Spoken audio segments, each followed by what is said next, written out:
तो recording start हो चुकी है। तो पार्ट 6 ऑफ द कॉन्स्टिट्यूशन हम लोग स्टार्ट करने वाले हैं। आई अगेन रिपीट, पार्ट 6 में हमारे टोटल 6 चैप्टर्स हैं। पार्ट 5 जो है कॉन्स्टिट्यूशन का, जो हमने अभी ख़त्म किया है, उसमें 5 चैप्टर्स थे और इसमें 6 चैप्टर्स हैं।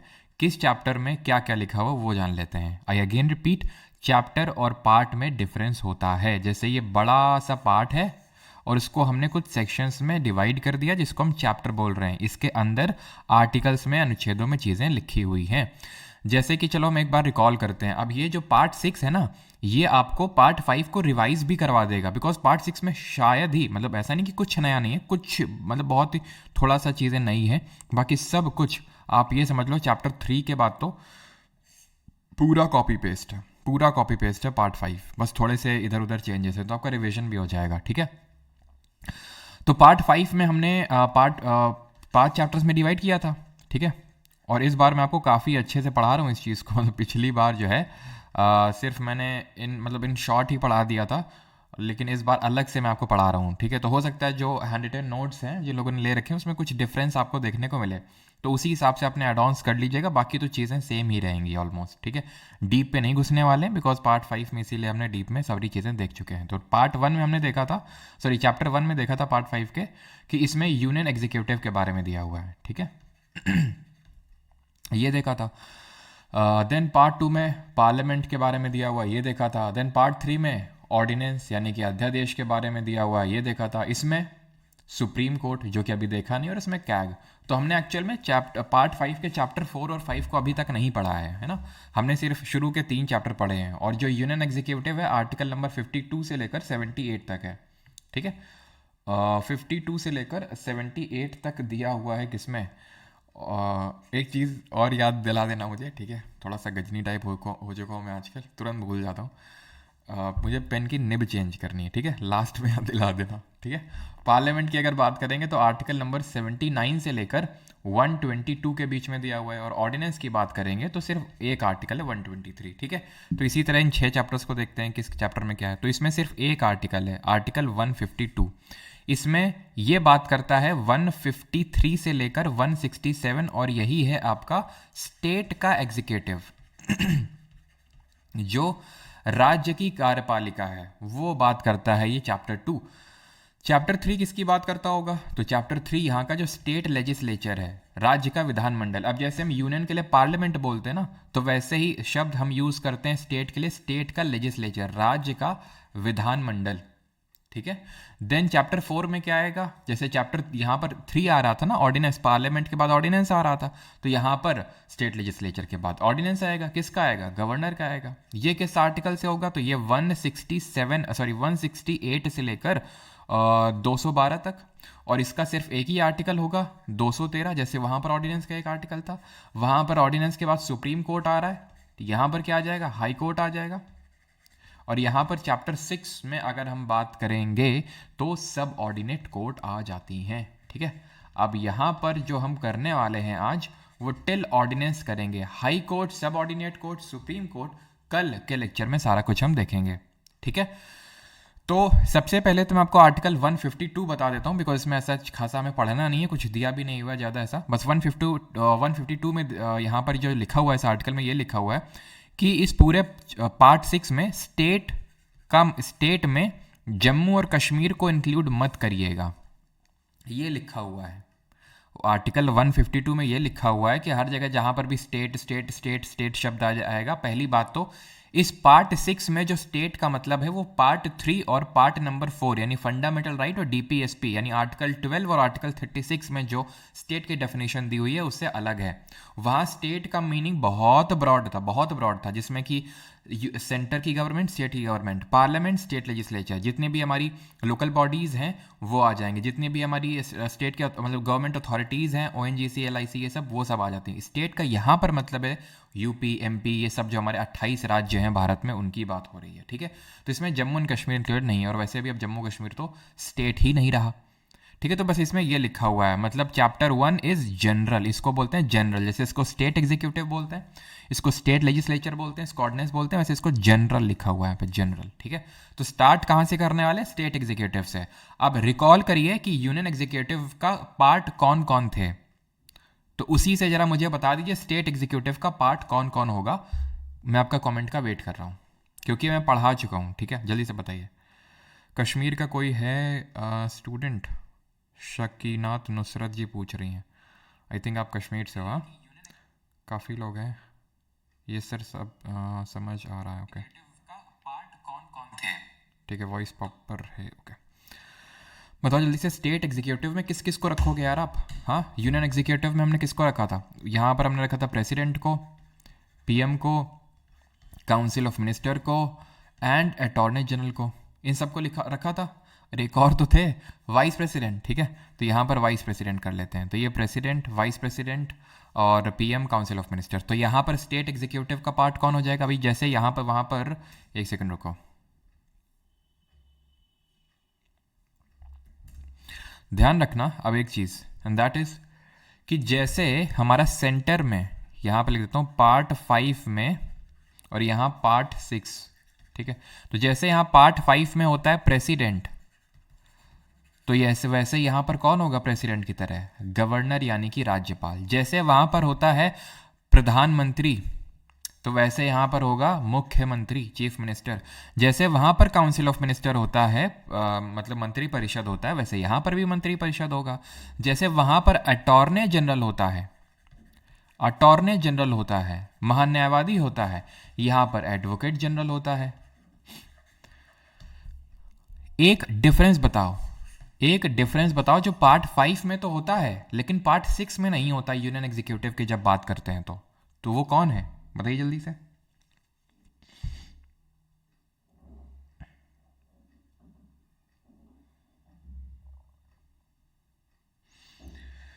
हाँ, ये सर हम भी हैं श्रीनगर से। ओके केशव, ओके ठीक है। तो यहाँ पर वाइस प्रेसिडेंट होता है पार्ट 5 में, लेकिन पार्ट 6 में कोई वाइस गवर्नर जैसी कोई पोस्ट नहीं होती है। ठीक है, तो अगर आप इनको इनको अपने दिमाग में बिठा लो, ठीक है, आपको पार्ट 6 तुरंत आसानी से याद हो जाएगा। जैसे वहाँ पर हमने पढ़ा था कि काउंसिल ऑफ मिनिस्टर का हेड होता है प्राइम मिनिस्टर, वैसे यहाँ पर भी काउंसिल ऑफ मिनिस्टर का चीफ मिनिस्टर हेड होता है। जैसे यहाँ पर हमने पढ़ा था कि ये डी फैक्टो हेड होता है, रियल हेड होता है, वैसे यहाँ पर ये डी फैक्टो हेड होगा। जैसे वहाँ पर ये डी ज्यूरे हेड होता है, नॉमिनल या फिर टाइटलर हेड, वैसे यहाँ ये डी ज्यूरे या फिर गवर्नर डी ज्यूरे या फिर नॉमिनल या फिर टाइटलर हेड होता है। सिंपल, ठीक है। तो पार्ट 6 का चैप्टर 2 स्टार्ट कर रहे हैं, स्टेट एग्जीक्यूटिव। तो स्टेट एग्जीक्यूटिव में कौन आता है? सबसे पहले गवर्नर। तो सबसे पहले हम गवर्नर के बारे में पढ़ेंगे। ठीक है, आर्टिकल नंबर 153 से स्टार्ट होता है गवर्नर यानी कि राज्यपाल। तो जैसे आर्टिकल 52 ऑफ द कॉन्स्टिट्यूशन बोलता है there shall be a president of India, Bharat का एक राष्ट्रपति होना चाहिए। वैसे आर्टिकल नंबर 153 बोलता है there shall be a governor for each state, हर भारत के राज्य के लिए एक राज्यपाल होना चाहिए।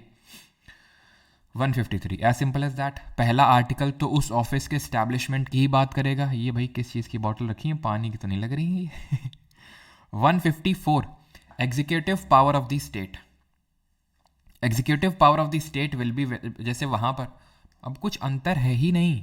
जैसे वो वहाँ पे 52 था वैसे वहाँ 153 है, जैसे वहाँ 53 था वैसे यहाँ 154 है। वहाँ 53 क्या था? Executive power of the union shall be vested in the president. यहाँ पर क्या हो जाएगा? Executive power of the state shall be vested in the governor and shall be exercise by him इधर डायरेक्टली और through officer subordinate to him.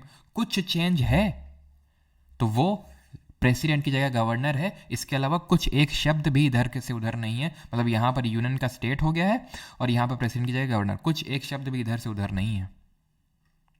ठीक। 155 appointment of governor, राज्यपाल की नियुक्ति। अब प्रेसिडेंट की तरह गवर्नर का इलेक्शन नहीं होता है, अपॉइंटमेंट होती है, इसकी नियुक्ति होती है, चुनाव नहीं होते हैं। तो इस वजह से अब हमारा वहां पर क्या था, मतलब वहां पर 53 के बाद क्या था? प्रेसिडेंट वाले में 54 था और 55 था। 54 इलेक्टोरल कॉलेज, निर्वाचक मंडल की बात करता है कि कौन कौन इलेक्शन में हिस्सा लेगा, जरा बताइए कौन लेता है। और 55 किसकी बात करता है? 55 बात करता है मैनर ऑफ इलेक्शन, किस तरह से इलेक्शन होगा। यहाँ पर इलेक्शन हो ही नहीं रहा है, तो ना तो इलेक्टोरल कॉलेज का कोई झंझट है, ना तो किस तरह से इलेक्शन हो रहा है उसका झंझट है। सिर्फ नियुक्ति होती है। कौन करता है? राष्ट्रपति करता है। ठीक है, president appoints the governor of every state. ठीक। और 156 ये काफ़ी बड़ा है, इसमें टर्म और सारी चीज़ें लिखी हुई है। 156 का clause 1, the governor shall hold office during the pleasure of the president, यानी कि जो राज्यपाल है वो राष्ट्रपति के प्रसाद पर्यंत पद धारण करेगा। अब कौन सा प्रसाद मिलता है, कौन सा प्रसाद देना पड़ता है गवर्नर को, प्रेसिडेंट को प्लेजर देना पड़ता है, वो कल हम शॉर्ट एक मैंने डाली थी, रील डाली थी, उससे क्लियर हो गया होगा आई थिंक। देख लीजिए ना सभी ने, वो कौन से प्लेजर की वहाँ पर बात हुई है, जो डॉक्ट्रिन ऑफ प्लेजर मैंने बताया था। ठीक है। The governor may by writing under his hand address to the president may resign his office. अब जब हम प्रेसिडेंट की रेजिग्नेशन की बात करते हैं तो वो वाइस प्रेसिडेंट को देते हैं, वाइस प्रेसिडेंट प्रेसिडेंट को, प्रेसिडेंट वाइस प्रेसिडेंट को। यहाँ पर गवर्नर की के पैरेलली ऐसे कोई वाइस गवर्नर तो होता नहीं है कि गवर्नर वाइस गवर्नर को, वाइस गवर्नर गवर्नर को, वाइस गवर्नर जैसी कोई पोस्ट ही नहीं है। तो फिर गवर्नर किसको देगा रेजिग्नेशन, जिसने उसको अपॉइंट किया, that is the president. Subject to the foregoing provisions of this article, a governor shall hold office for a term of 5 years from the date on which he enters upon the office. 5 साल के लिए ये office hold करता है, यानी term इसका कितना होता है, कार्यकाल कितना होता है, 5 साल का होता है। क्लियर है 156? ठीक है। अभी आपको सिर्फ फोकस करना है क्या चीज़ लिखी हुई है, क्या डिफरेंसेस हैं यार, वो सब अभी नोटिस करना है। अभी आपको जैसे पार्ट 5 में मैंने आपको बोला था एकदम रट्टाफिकेशन पे मत अब एकदम जाओ कि आर्टिकल रटना, वो तो आपको याद हो जाएगा।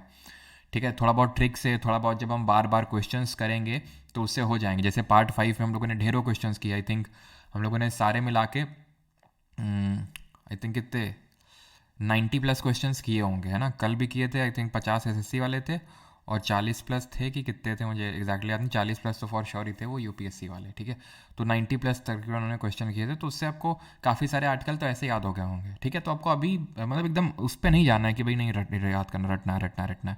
वो धीरे धीरे नेचुरली उसको फ्लो होने दीजिए, धीरे धीरे कि भाई आप अभी देखना, अभी यहीं पर ही तुमको पार्ट 5 के बहुत सारे आर्टिकल याद हो जाएंगे अभी इसी लेक्चर में। ठीक है, बस इंटरेस्ट बनाए रखना अपना। 157 गाड़ी वाला आ चुका है भाई, कचड़ा वचड़ा निकाल दे।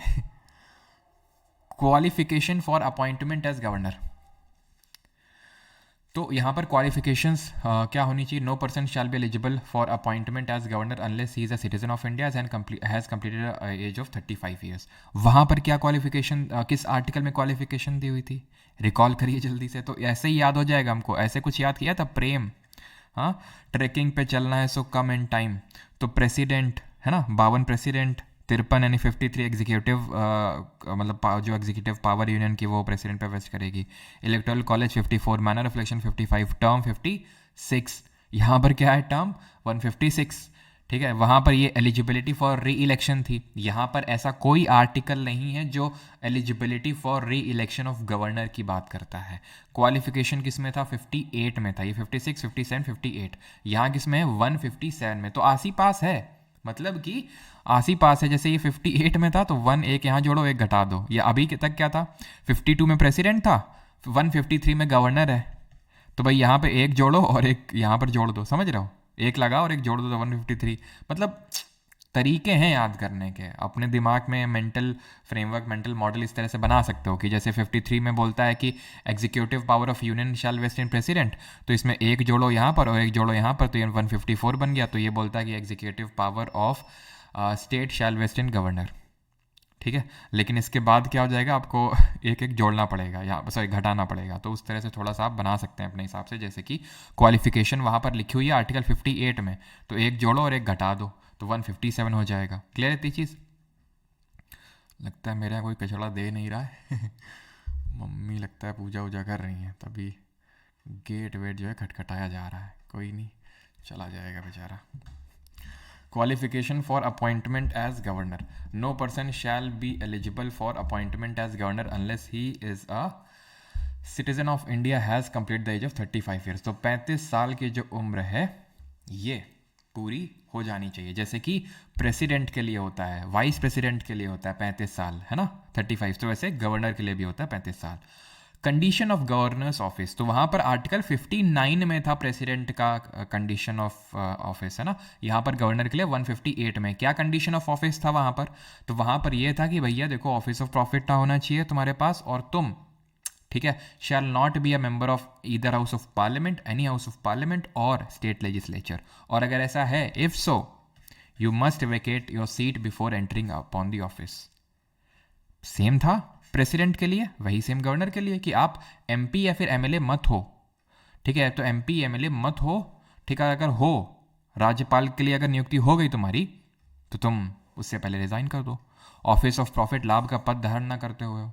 ऑफिस ऑफ प्रॉफिट मतलब जहाँ से आपको सैलरी ड्रॉ हो रही है, चाहे वो सेंट्रल गवर्नमेंट का ऑफिस हो, चाहे स्टेट गवर्नमेंट का ऑफिस हो, या फिर वो या फिर वो या फिर वो या फिर वो कोई लोकल अथॉरिटी का ऑफिस हो। ठीक है, और ऑफिस ऑफ प्रॉफिट क्या नहीं होते हैं। जब मैंने आपको कल एमसीक्यूज परसों के दिन वाले यूपीएससी वाले जब किए थे तो मैंने आपको वो दिखाया था पूरा चार्ट कि जैसे हमारा ऑफिस ऑफ प्रॉफिट की जब हम बात करते हैं तो ऑफिस ऑफ प्रॉफिट में प्रेसिडेंट का ऑफिस, गवर्नर का office, chairman of national commission for women, chairperson of NHRC national human right commission, ये सब ऑफिस ऑफ प्रॉफिट में नहीं आते हैं।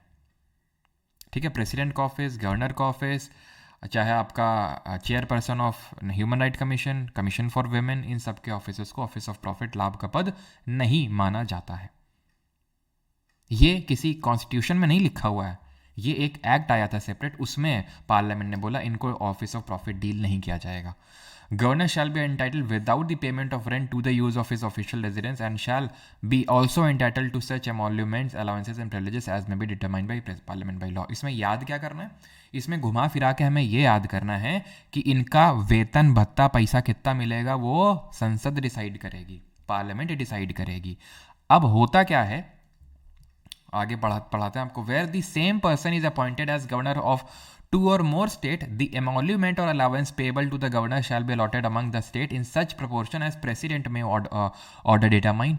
मतलब ये है कि ध्यान रखना हुआ क्या था, 7th अमेंडमेंट जब हुआ था कॉन्स्टिट्यूशन में, 7वां संशोधन 1956 में हुआ था ये, तो इसने ये बोला था कि एक जो गवर्नर है, एक राज्यपाल, या फिर मैं कुछ इस तरह से भी इसको बोल सकता हूं, टू और मोर, ठीक है, to or more states can have a common governor. एक कॉमन राज्यपाल हो सकता है, दो या दो से ज़्यादा राज्य का, और इस सिचुएशन में उसकी सैलरी एक होगी गवर्नर की। जैसे मान लो कि भाई मान लो 2 लाख है, तो कौन सा स्टेट कितनी सैलरी देगा। फॉर एग्जाम्पल मान लेते हैं पंजाब और हरियाणा का कॉमन गवर्नर है, तो पंजाब कितना सैलरी देगा, हरियाणा कितनी सैलरी देगा। सैलरी काम पे भी तो डिपेंड करती हो सकता है पंजाब का काम ज़्यादा रहता हो, हरियाणा कम रहता हो, तो हो सकता है कि मतलब 60-40 डिवीजन हो, यानी कि 60% सैलरी पंजाब देगा, 40% हरियाणा। ये कौन डिटरमाइन करेगा, president. Point to be noted my Lord कि पार्लियामेंट सैलरी डिसाइड करेगा, सैलरी पार्लियामेंट डिसाइड करेगा, लेकिन अगर कोई कॉमन स्टेट का मतलब कॉमन गवर्नर है मल्टीपल स्टेट का, तो किस प्रपोर्शन में सैलरी का डिवीजन होगा वो प्रेसिडेंट डिटरमाइन करेगा। ठीक है, तो सैलरी 3 और 3A, अब ए लगा हुआ है, दैट मीन्स कि यार अमेंडमेंट से ऐड किया गया होगा A B C, तो मतलब है कि अमेंडमेंट कोई ना कोई हुआ होगा तब जोड़ा गया बाद में इसको। And the emolument and allowance of the governor shall not be diminished during his term of office. ठीक है, उसको घटाया नहीं जाएगा, सो दैट उसका ऑफिस का इंडिपेंडेंस बरकरार रहे। ठीक है, क्लियर है यहाँ तक। वीराटियन जो भी यार आपका नाम है, बिल्कुल सही आप बता रहे हैं, एंड दैट इज़ की कॉन्सुलेट फंड ऑफ इंडिया से पेंशन निकलती है, वो अभी जब हम लोग देखेंगे स्टेट का बजट तो वहाँ पर आपको बताऊंगा। ठीक है, क्लियर है। सुप्रीम कोर्ट के आर्टिकल नहीं कराया आपने गौरी अग्रवाल, और स्पैम कर रही हैं, समझाइए भाई गौरी जी को। अब हम तो कुछ बोलेंगे नहीं, नहीं मैं कुछ बोलूँगा तो विवाद हो जाएगा। 159 पे आते हैं। Oath or affirmation by the governor. Governor has to take oath in the presence of chief justice of high court. President कहाँ ले रहा था, अब ये रिवीजन है आपका, ठीक है। प्रेसिडेंट कहाँ पे ले रहा था, तो chief justice of high court के सामने जो है ओथ लेता है कौन। क्या कुछ बफरिंग वगैरह हुआ था क्या? चलो, तो अगर हम बात करें प्रेसिडेंट, ठीक है, तो president chief justice of India के सामने लेता है CJI, और अगर वो नहीं होगा तो सीनियर मोस्ट जज। ऐसे ही जो गवर्नर होता है वो chief justice of high court के सामने होता लेता है, और अगर वो एबसेंट होगा कौन, मतलब जो chief justice of high court है तो सीनियर मोस्ट जज of high court. 160 discharge of the functions of the governor in certain contingencies. Discharge of the functions यानी कि जब गवर्नर नहीं होगा तो ऐसे कंडीशन में भाई वाइस गवर्नर तो है नहीं कोई कि वाइस गवर्नर बन जाएगा, तो फिर president of India can appoint someone to take over the functions of state governor in certain situations. 161, अब वहाँ पर आर्टिकल 61 में इम्पीचमेंट था, इम्पीचमेंट क्या था? इम्पीचमेंट था removal of the president of India. यहाँ पर ध्यान रखना कोई इम्पीचमेंट नहीं होता है, क्योंकि आर्टिकल नंबर 156 का क्लॉज 1 बोलता है कि governor shall hold office during the pleasure of president, यानी कि प्रेसिडेंट जब मन चाहे तो प्रेसिडेंट को सॉरी गवर्नर को हटा सकते हैं, लेकिन प्रेसिडेंट किसकी एडवाइस पे काम करते हैं? Council of PM and council of ministers के। ठीक है, तो उनकी एडवाइस पे उनको हटाया जा सकता है। तो यहाँ पर ध्यान रखना कोई इम्पीचमेंट नहीं होता। और कमेंट में बताना है कि जो प्रेसिडेंट का इम्पीचमेंट होता है वो कौन से ग्राउंड पे होता है। Power of governor to grant pardon, ठीक है, रिप्राइव, रिमिशन, ठीक है, और रेस्पाइट, ये सब जो चीज़ें हैं वो यहाँ पर दी हुई हैं, जो हम पहले ही पढ़ चुके हैं। किस आर्टिकल में ज़रा बताइए? पार्डनिंग पावर जो थी प्रेसिडेंट की वो किस में दी थी? ये पार्डनिंग पावर ही तो है, और वहाँ पर इस आर्टिकल को मैं आपको समझा चुका हूँ। थोड़ा सा और डिफरेंसेस को जान लीजिए भाई। पार्डनिंग पावर जो होता है प्रेसिडेंट का वो आर्टिकल 72 में है, 72 में है, तो वैसे इसका 161 में है। और इसको मैं याद क्या, मतलब मैंने आपको क्या क्या बताया था इसमें भाई? इसमें मैंने आपको बताया था पार्डन, ठीक है, फिर मैंने आपको बताया था कम्यूट, फिर क्या बताया था? रिमिशन, है ना, रिमिशन, फिर रेस्पाइट, फिर रेप्राइव। अंतर क्या था? पार्डन का मतलब क्या था? जा सिमरन जी ले अपनी जिंदगी। कम्यूट का मतलब क्या था? कि भाई सिमरन जाने तो नहीं देंगे तुम्हें, कुछ ऑप्शन दूसरा दे देते हैं तुम्हें। मतलब इसमें तो एब्सॉल्व कर दिया पूरी तरह से पनिशमेंट में। इसमें क्या है कि आपने फॉर्म ऑफ पनिशमेंट को चेंज कर दिया, यहाँ पर पूरी तरह से छोड़ दिया, यहाँ पर फॉर्म ऑफ पनिशमेंट चेंज कर दिया, यहाँ पर जो ड्यूरेशन है पनिशमेंट का उसको कम कर दिया, यहाँ पर भी ड्यूरेशन को कम कर दिया, लेकिन हेल्थ ग्राउंड पे यहाँ पर टेम्पररी होल्ड लगा दिया। अब वही सेम चीज आर्टिकल 161 में गवर्नर को लेके है कि भाई गवर्नर पार्डनिंग पावर का यूज कर सकता है स्टेट लॉ का जब बात आती है। प्रेसिडेंट यूज करेगा जब यूनियन लॉ की बात आएगी। यहां पर स्टेट लॉज के केस में अपना पार्डनिंग पावर का यूज करेगा गवर्नर। अब डिफरेंस क्या होता है, अंतर क्या होता है between the pardoning power of governor and president? Same होता है, सॉरी हाँ बोल सकते हैं सेम होता है, एक्सेप्ट इन 2 केसेस। वो 2 केसेस क्या हैं? पहला, governor can not pardon what? Governor can not pardon death sentence, यानी अगर मृत्यु दंड मिल गया, ठीक है, तो आपको प्रेसिडेंट के पास ही जाना होगा, वही बचा सकता है आपको, और कोई नहीं। गवर्नर के पास नहीं जा सकते हैं, चाहे भले वो यूनियन लॉ स्टेट लॉ कैसे भी केस में मिली हो। दूसरा, governor can not use pardoning power, use pardoning power against martial law। मतलब हम बोल सकते हैं कि अगर किसी मार्शियल लॉ का मतलब होता है मिलिट्री रूल, जैसे मिलिट्री के लॉज होते हैं अपने। क्या होता है कि जो लोग मिलिट्री डिफेंस फोर्सेस वगैरह में सर्व करते हैं, तो वहाँ की अलग कोर्ट होती हैं। जैसे आप छोड़ के भाग गए, मान लो आप सर्विस कर रहे थे, छोड़ के भाग गए, कुछ चोरी करके भाग गए, तो आपका case supreme court high court नहीं, आपका कोर्ट मार्शल या कोर्ट में चलेगा, ठीक है। तो मार्शल कोर्ट ने जब बोल दिया, तो मार्शल कोर्ट में आपका वो चलेगा। तो मार्शल कोर्ट ने अगर आपको सजा दे दी, तो वो फिर आप गवर्नर के पास नहीं जा सकते हैं, अगेन प्रेसिडेंट के पास जाना पड़ेगा। उसके पीछे का रीजन गेस कर सकते हैं क्या होगा? 162 extent of executive power of state की बात करता है, जैसे कि वहां पर हमने देखा था आर्टिकल नंबर 73 जो extent of executive power of union की बात कर रहा था। तो executive power of state extends to matter where the state legislature has the power to make laws. जैसे वहां पर था executive power of a union extend to matters where the parliament has the power to make laws. और वो कौन कौन से matters हैं वो हमें 7th शेड्यूल में लिखा हुआ है, 7वीं अनुसूची में लिखा हुआ है ना, union list, state list and that concurrent list. क्योंकि प्रेसिडेंट सबका हेड होता है भैया चिरकुट। ये बोलो कि president is the supreme commander of all the defence forces, ठीक है।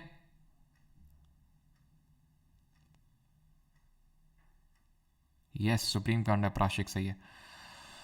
अब अमानुद्दीन अहमद प्रेसिडेंट, यस सही है। चलो, तो अगर बात करें 162 तक हो गया।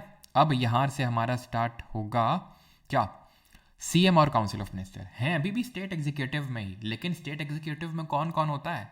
गवर्नर होता है, CM and council of minister होता है और एडवोकेट जनरल होता है। ठीक है, तो वैसे ही हमारा गवर्नर तो खत्म हो गया, अब हम देखेंगे CM and council of minister. Trick बता दे, ट्रिक तो यहाँ पर चलो बनाने की कोशिश करते हैं थोड़ी सी, ठीक है, जो बन सकती है। जहाँ तक देखो, इस तरह से याद कर लो, 153 में क्या है, 154 में क्या है, 155 में क्या है, 156 में क्या है, 157 में क्या है। ठीक है, तो इसमें तो गवर्नर लिखा हुआ है, इसमें क्या लिखा हुआ है? Executive power of the state shall be vested, executive power of the state shall be vested, executive power of the state shall be vested in the governor. ठीक है, देन यहाँ पर अपॉइंटमेंट लिखा हुआ है, देन यहाँ पर टर्म लिखा हुआ है। ठीक है, देन यहाँ पर टर्म लिखा हुआ है। तो ऐसे शुरू के 4 आर्टिकल तो ऐसे याद कर सकते हो, ग्रेट। ठीक है, ग्रेट करके याद कर सकते हो, है ना। देखो, एग्जीक्यूटिव, अपॉइंटमेंट और टर्म, यहाँ तक याद कर सकते हो। देन इसके बाद फिर ये है अपॉइंटमेंट क्वालिफिकेशन इसमें है। ठीक है, क्यू सी ओ, क्यू सी ओ क्या बनाओगे? ग्रेट, ग्रेट क्वालिफिकेशन सी ओ। हाँ, इसमें यार देख लेना, बना लेना अपने हिसाब से। 4 आर्टिकल का तो बन चुका है। ठीक है, 4 आर्टिकल के शुरू के 4 आर्टिकल आपको अच्छे से याद हो गए। ग्रेट, गवर्नर, ठीक है, executive power of the state shall be vested in governor, ए से अपॉइंटमेंट और टी से टर्म, याद हो गया आपको। ठीक है, 4 आर्टिकल तो हो गए। फिर ऐसे याद कर लो, ग्रेट क्वालिफिकेशन अगर तुम्हारे अंदर, ठीक है, अगर बहुत तुम क्वालिफाइड हो तो फिर जो है शर्तें नहीं लगाई जाएंगी, कंडीशंस नहीं लगाई जाएंगी, फिर सीधा तुमको शपथ दिलाई जाएगी। ग्रेट अगर तुम्हारे क्वालिफिकेशन है तो कंडीशन ना लगा के सीधा ओथ दिलाई जाएगी तुमको। ठीक है, बस एक दो आर्टिकल तो तुम नहीं भी याद करोगे तो भी चला जाएगा, आप आराम से ऑप्शन एलिमिनेशन से हो जाएगा, है कि नहीं। शुरू के 4 आर्टिकल पूछ लिए तो आराम से बता दोगे ग्रेट। ठीक है, बाकी के 3 हम लोग जानते हैं। ग्रेट अगर क्वालिफिकेशन है तुम्हारे अंदर तो तुमको कंडीशन कोई नहीं लगाई जाएगी, सीधा ओथ दिलाई जाएगी तुमको, सीधा शपथ दिलाएंगे। ठीक, चलो अभी आते हैं 163 में, and that is council of ministers to aid and advise the governor. जैसे वहां पर था आर्टिकल नंबर 74, क्या था? अनुच्छेद 74 कि there shall be a council of minister headed by prime minister to aid and advise the president। वैसे यहां पर क्या, there shall be a council of minister headed by chief minister to aid and advise the governor। पूरा same है, ditto copy है 74 का, बस PM की जगह सीएम और प्रेसिडेंट की जगह गवर्नर हो गया, खत्म। ठीक है, article number 164 other provisions as to minister. जैसे वहां आर्टिकल 75 था वैसे यहाँ 164 है। क्या वहां पर पहला क्लॉज क्या था? अपॉइंटमेंट था। ठीक है, वहां पर पहला क्लॉज क्या था? अपॉइंटमेंट था, नियुक्ति था किसकी। और अभी मैं आपको वो भी बताऊंगा, आर्टिकल भी याद करने की जरूरत नहीं है, not even a single article. Governor के बस याद करना, बाकी एक भी आर्टिकल याद करने की जरूरत नहीं पड़ेगी। अभी मैं आपको बताऊंगा कैसे। ठीक है, एक not even a single article, सब याद हो जाएगा आराम से, मतलब याद करना ही नहीं है, आराम आराम से छोड़ो। ठीक है, तो अपॉइंटमेंट दिया हुआ है, क्या दिया हुआ था वहां पर कि prime minister shall be appointed by president and other council of minister shall be appointed by president on the advice of prime minister. यही है, सेम चीज भाई, प्रेसिडेंट की जगह गवर्नर कर दो, पीएम की जगह सीएम कर दो, कुछ चेंज नहीं है। दूसरे में क्या था? दूसरे में यह था कि ये जो काउंसिल ऑफ मिनिस्टर हैं shall hold office during the pleasure of president. तो आपको लगेगा यहां पर प्लेजर ऑफ गवर्नर होगा, नहीं है। एक्चुअल में यहां पर प्लेजर ऑफ जो गवर्नर है वो पहले वाले क्लॉज में ही डाल दिया इन्होंने। प्लेजर ऑफ जो गवर्नर है वो पहले वाले क्लॉज में ही डाल दिया। ऐसा नहीं कि गवर्नर को इनको प्लेजर नहीं देना पड़ता है, काउंसिल ऑफ मिनिस्टर को देना पड़ता है, गवर्नर को प्लेजर देना होता है, लेकिन वो क्लॉज 2 में नहीं है। तो क्लॉज 2 में क्या है? क्लॉज 2 में क्या है फिर? तो क्लॉज 2 में ध्यान रखना कि वहां पर हमने क्लॉज 3 में क्या पढ़ा था, अगर आपको याद हो तो वहां पर हमने क्लॉज 3 में पढ़ा था कि भाई जो हमारा, सर वो मैंने करवा दिए हैं क्वेश्चंस, ठीक है, एप्लीकेशन पे हो चुके हैं। ठीक है, तो वहां पर हम लोगों ने देखा था क्या चीज़, एंड दैट वाज कि काउंसिल ऑफ मिनिस्टर जो है कलेक्टिवली रिस्पॉन्सिबल होते हैं लोअर हाउस को, लोअर हाउस को रिस्पॉन्सिबल होते हैं कलेक्टिवली। लोअर हाउस वहां पर क्या था? लोकसभा, यहाँ पर क्या है? Legislative assembly. तो इसी वजह से यहाँ पर क्या हो जाएगा? Council of minister shall be collectively responsible to legislative assembly. जैसे वहाँ लोकसभा होता है वैसे यहाँ लेजिस्लेटिव असेंबली। तीसरा यहाँ पर क्लॉज क्या है? तो वहाँ पर चौथा क्लॉज क्या था? ओथ था। तो यहाँ पर तीसरा क्लॉज हो जाएगा। वहाँ पर चौथा क्लॉज क्या था? वहाँ पर चौथा क्लॉज था, वहाँ पर पांचवा क्लॉज क्या था जो यहाँ पर चौथा क्लॉज हो जाएगा? वहाँ पर पांचवा क्लॉज ये था कि कोई भी मिनिस्टर हो सकता है 6 महीने के लिए without being a member of house. वो यहाँ पर फोर्थ क्लॉज है। वहाँ पर जो छठा क्लॉज था वो यहाँ पर पांचवा क्लॉज है। क्या था वहाँ पर? That was salary and allowance. तो सैलरी एंड अलावेंस वहाँ पर कौन डिटरमाइन कर रहा था, कौन फिक्स कर रहा था? पार्लियामेंट। तो यहाँ पर कौन फिक्स करेगा? स्टेट लेजिस्लेचर फिक्स करेंगे। किसकी सैलरी अलावेंस? मिनिस्टर्स की। खत्म। 16 जैसे वहाँ पर 76 था अटॉर्नी जनरल, वैसे यहाँ पर एडवोकेट जनरल है। अब याद कैसे करना है ना, वो मैं आपको बता देता हूँ कि ट्रिक क्या है यहाँ पर, ठीक है? और बहुत भयंकर ट्रिक है ये। ट्रिक ये है कि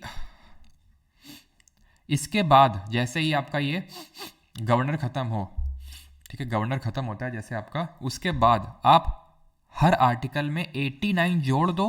पार्ट 5 के आर्टिकल में 89 जोड़ दो, आपको पैरेलली एक पार्ट 6 का आर्टिकल मिल जाएगा। जैसे आर्टिकल 73 बोल रहा था executive extent of executive power of union, 89 जोड़ो। Extent of executive power of state. 74 बोल रहा था council of minister, there shall be a council of minister headed by prime minister who shall advise the president who shall act in such advice. मतलब कि राष्ट्रपति को सलाह देने के लिए प्रधानमंत्री के द्वारा हेडेड एक काउंसिल ऑफ मिनिस्टर होनी चाहिए और प्रेसिडेंट को उस एडवाइस पे काम करना है, ठीक है? और वो एडवाइस बाइंडिंग होती है, प्रेसिडेंट एक बार लौटा सकता है। गवर्नर तो भैया एक बार भी नहीं लौटा सकता है। गवर्नर तो उस एडवाइस को जो काउंसिल ऑफ मिनिस्टर द्वारा मिलती है उसको तो एक बार भी नहीं लौटा सकता है वो, ऐसा है, ठीक है? ये चीज़ ध्यान रखना। Sorry I am very really sorry, ठीक है? गवर्नर के साथ यहाँ पर केस ये है, मैं उल्टा बोल गया, दैट इज कि जिस तरह से 44th कॉन्स्टिट्यूशनल अमेंडमेंट ने जिस तरह से एडवाइस बाइंडिंग करी थी प्रेसिडेंट पर काउंसिल ऑफ मिनिस्टर की, उस तरह गवर्नर पे कोई बाउंडेशन नहीं है, ठीक है? Governor is not bounder. और यहाँ तक कि कोई मैटर किसके डिस्क्रिप्शन पे फॉल होता है, काउंसिल ऑफ मिनिस्टर, गवर्नर, वो भी डिसाइड करने का पावर गवर्नर को है। यहाँ तक कि प्रेसिडेंट के लिए कॉन्स्टिट्यूशन में ऐसा कहीं नहीं लिखा हुआ है कि अपने डिस्क्रिशन में काम कर सकता है, अपने मन मर्जी से काम कर सकता है। गवर्नर के लिए तो वो तक लिखा हुआ है। कुछ ऐसे सर्टेन केसेस होते हैं, अभी हम देखेंगे, जहाँ पर गवर्नर अपने मर्जी से काम कर सकता है, ऐसा कॉन्स्टिट्यूशन में लिखा हुआ है। तो इसी को बोलते हैं कि president did not have any constitutional discretion while governor has constitutional discretion, ठीक है? तो वो एडवाइस गवर्नर पर बाइंडिंग नहीं है, ठीक है? खैर, तो 89 जोड़िए, इसमें क्या मिल जाएगा आपको? 163, ठीक है? वैसे 75 पे 89 जोड़िए, क्या मिल जाएगा? 164। ऐसे ही 76 में अटॉर्नी जनरल था, 89 जोड़िए, एडवोकेट जनरल मिल जाएगा। जैसे अटॉर्नी जनरल होता है वैसे एडवोकेट जनरल होता है, ठीक है? वहां पर अटॉर्नी जनरल के क्या क्या क्लॉजेस थे, याद कर लो। पहला क्लॉज क्या बोल रहा था? अपॉइंटमेंट की। यहाँ पर भी जो पहला क्लॉज है वो क्या बोलेगा? अपॉइंटमेंट की। कौन वहां पर अपॉइंटमेंट कर रहा था? प्रेसिडेंट। यहाँ कौन करेगा? गवर्नर करेगा। वहां पर दूसरा क्लॉज क्या था? ड्यूटी लिखी हुई थी। वैसे यहाँ पर ड्यूटी है। क्या ड्यूटी थी उसकी, अटॉर्नी जनरल की? लीगल मैटर्स में एडवाइस करेगा सेंट्रल गवर्नमेंट को। यहाँ पर क्या ड्यूटी है? यहाँ पर यह ड्यूटी है कि स्टेट गवर्नमेंट को एडवोकेट जनरल एडवाइस करेगा। तीसरा क्या था? He has right to audience. He shall have right to audience in all the courts of India. अब ये इंडिया का तो है नहीं, ये तो स्टेट का है। तो यहाँ पर एज सच कुछ नहीं है कि he shall have right to audience in this, ठीक है? यहाँ पर थर्ड क्लॉज में जो लिखा हुआ है वो जो एडवोकेट जनरल का फोर्थ क्लॉज था अटॉर्नी जनरल का, वो इसका थर्ड क्लॉज हो जाएगा। इसमें सिर्फ 3 ही क्लॉज हैं, दैट इज कि ये गवर्नर को जब तक प्लेजर देता रहेगा तब तक ऑफिस में रहेगा। अब क्या मुझे पूरा लिखना या समझाने की जरूरत है क्या? क्योंकि वो काम तो हम पहले कर चुके हैं, बस 89 ऐड कर दो, वही सेम चीज़ है। जो डिफरेंस है उन्हें बता दिया कि वहाँ 4 क्लॉज थे, यहाँ 3 क्लॉज हैं। और इस चीज़ को यहाँ पर आप लिख सकते हैं कि advice of council of ministers is not binding on governor, ठीक है? Is not binding on governor, यानी राज्यपाल पे ये जो एडवाइस मिलती है काउंसिल ऑफ मिनिस्टर्स की तरफ से, जिसका हेड प्राइम मिनिस्टर होता है, वो बाइंडिंग नहीं होती है, बाध्य नहीं होती है राज्यपाल पे, ठीक है? अब आते हैं कंडक्ट ऑफ बिजनेस। ये क्या है? एनबी क्या है ये? हाँ, न्यू बेस क्या है? चलो, तो 166 तो कंडक्ट ऑफ बिजनेस। तो जैसे वहां पर कंडक्ट ऑफ बिजनेस की कौन सा आर्टिकल बात कर रहा था? 77 आर्टिकल, सॉरी 89 इसमें ऐड कर दो, क्या हो जाएगा? 166 हो जाएगा, सिंपल। जैसे वहां कंडक्ट ऑफ बिजनेस सेंटर की बात हो रही थी, conduct of business government of state की बात होगी। वहाँ पर 78 में duties of chief prime minister दी थी, 89 जोड़ दो, ड्यूटीज़ ऑफ चीफ मिनिस्टर हो जाएगी, ख़त्म। क्या ड्यूटी होती है? जैसे PM as a linkage act करता है काउंसिल ऑफ मिनिस्टर्स और प्रेसिडेंट के बीच में से, यहाँ पे सीएम यानी चीफ मिनिस्टर एक्ट करेगा as a linkage between the council of minister and the governor यानी राज्यपाल। और जैसे वहाँ पर वो लिंचपिन था, वैसे यहाँ ये लिंचपिन हो जाएंगे of the government, state government. अब हमें पता है कि 78 के बाद से हमारा अगला चैप्टर शुरू हो गया था, तो वैसे यहाँ पर भी अगला चैप्टर शुरू हो जाएगा, चैप्टर नंबर 3। वहाँ पर चैप्टर नंबर 2 स्टार्ट हुआ था। क्या है ये? स्टेट लेजिस्लेचर यानी कि राज्य का विधानमंडल। यहाँ तक किसी कोई डाउट तो नहीं है? किसी को यहाँ तक कोई डाउट, कुछ query? Sachin Singh sir, notes में कन्फ्यूजन हो रहा है। कन्फ्यूजन इसलिए हो रहा है बिकॉज पिछली बार मैंने बता दिया था इन जनरल, वहीं पर पार्लियामेंट वाले चैप्टर में ही इसको पढ़ा दिया था कि भाई 89 ऐड करना है, इसलिए कन्फ्यूजन हो रहा है आपको नोट्स में, ठीक है, कि भाई 89 ऐड करना है। उसमें बस मैंने इस बार जनरली बता दिया था, और कहीं पे जहाँ पे डिफरेंसेस थे वो मैंने अलग से बता दिए थे। इस बार क्या है, मैं अलग से लेक्चर ले रहा हूँ उस पर, बस ये डिफरेंस है।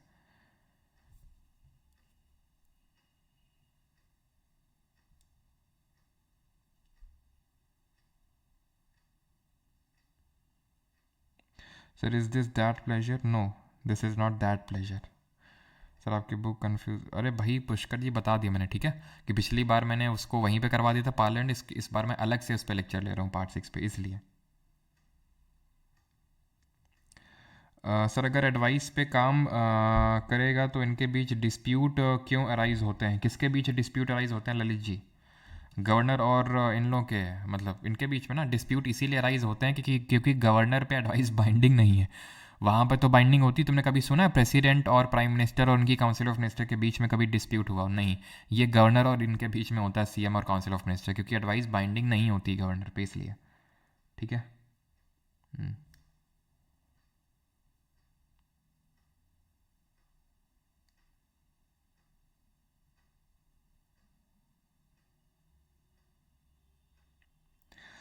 सचिन सिंह, तो मतलब ज़रूरी नहीं कि आप नोट्स बनाओ, क्योंकि जैसे मैंने बताया आपको सिर्फ 89 ऐड करना है। लेक्चर में अलग से इसलिए ले रहा हूँ बिकॉज पिछली बार मैंने प्रेसिडेंट के साथ ही गवर्नर पढ़ा दिया था, प्रेसिडेंट वाइस प्रेसिडेंट के साथ, और पार्लियामेंट के साथ ही स्टेट लेजिस्लेचर करवा दिया था। अब क्योंकि अलग से मैंने सोचा कि इस बार अलग से करवा देते हैं पूरा पार्ट 6 का, तो गवर्नर स्टेट लेजिस्लेचर का अलग से ले लिया मैंने। आर्टिकल वाइज सेम है, कुछ ज़्यादा डिफरेंसेस नहीं है, ठीक है। आप अगर चाहो तो कहीं पे मतलब ऐड ऑन कर सकते हो अगर चाहो तो, ठीक है। वैसे तो 89 ऐड करना है जहाँ जहाँ पे डिफरेंसेस हैं, ठीक है। तो 168 की बात करेंगे तो ये अब यहाँ से स्टार्ट हो जाएगा हमारा स्टेट का लेजिस्लेचर, जैसे वहाँ पर स्टार्ट हुआ था 79 से। तो आर्टिकल 79 पार्लियामेंट की बात कर रहा था, कॉन्स्टिट्यूशन ऑफ पार्लियामेंट, 89 जोड़ दो, 89 जोड़ दो तो कितना एक सेकेंड, हाँ ठीक है। तो कितना आएगा आपका 168। तो जैसे वहाँ पर पार्लियामेंट में क्या क्या आ रहा था, लोकसभा, राज्यसभा और प्रेसिडेंट, वैसे यहाँ पर क्या आएगा, यहाँ पर आएगा आपका, वैसे यहाँ पर भी 3 कंपोनेंट होते हैं, एलए मतलब लेजिस्लेटिव असेंबली मतलब विधानसभा, एलसी मतलब लेजिस्लेटिव काउंसिल मतलब विधान परिषद, और ऊपर बैठेगा हमारा गवर्नर यानी राज्यपाल। अब है क्या कि ये जो एलसी है लेजिस्लेटिव काउंसिल, अब जैसे वहाँ पर लेजिस्लेटिव लोकसभा लोअर हाउस था, तो वैसे यहाँ पर भी ये लोअर हाउस है। जैसे वहाँ राज्यसभा था तो यहाँ लेजिस्लेटिव काउंसिल है अपर हाउस बोल लो, परमानेंट हाउस बोल लो, ठीक है। तो ये था, लेकिन है क्या कि all state do not have legislative council, all states do not have legislative council, सारे राज्यों के पास विधान परिषद नहीं है। सिर्फ जो हमारे, ठीक है, जो सिर्फ हमारे क्या बोलते हैं, जो सिर्फ हमारे मतलब सारे राज्यों के पास विधानसभा है, लेकिन विधान परिषद सिर्फ 6 राज्यों के पास है। Only 6 states have, only 6 state, सिर्फ 6 राज्यों के पास है विधान परिषद यानी लेजिस्लेटिव काउंसिल।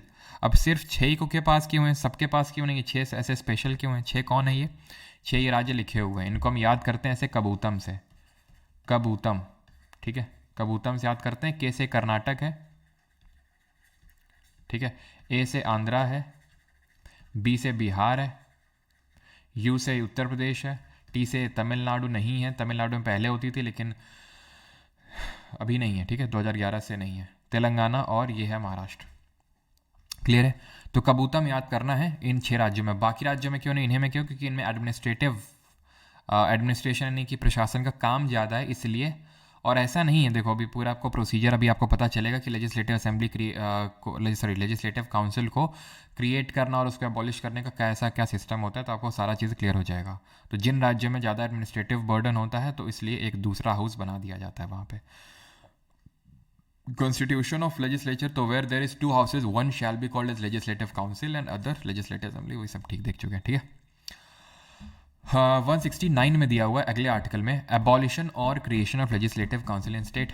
विधान परिषद जो है हमारी, उसको कैसे क्रिएट किया जाएगा, कौन एबॉलिश करेगा और कैसे किया जाएगा। तो ध्यान रखिएगा, इसको क्रिएट और एबॉलिश करने का काम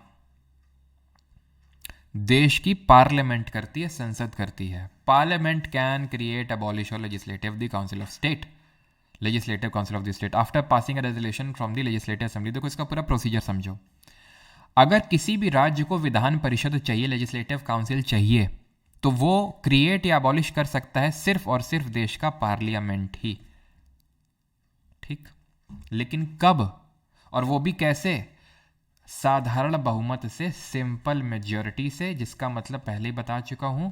सिंपल मेजॉरिटी का मतलब क्या होता है कि भाई जितने लोग प्रेजेंट एंड वोटिंग हैं उसका बाई 2+1, ठीक है, उसको बोलते हैं simple majority.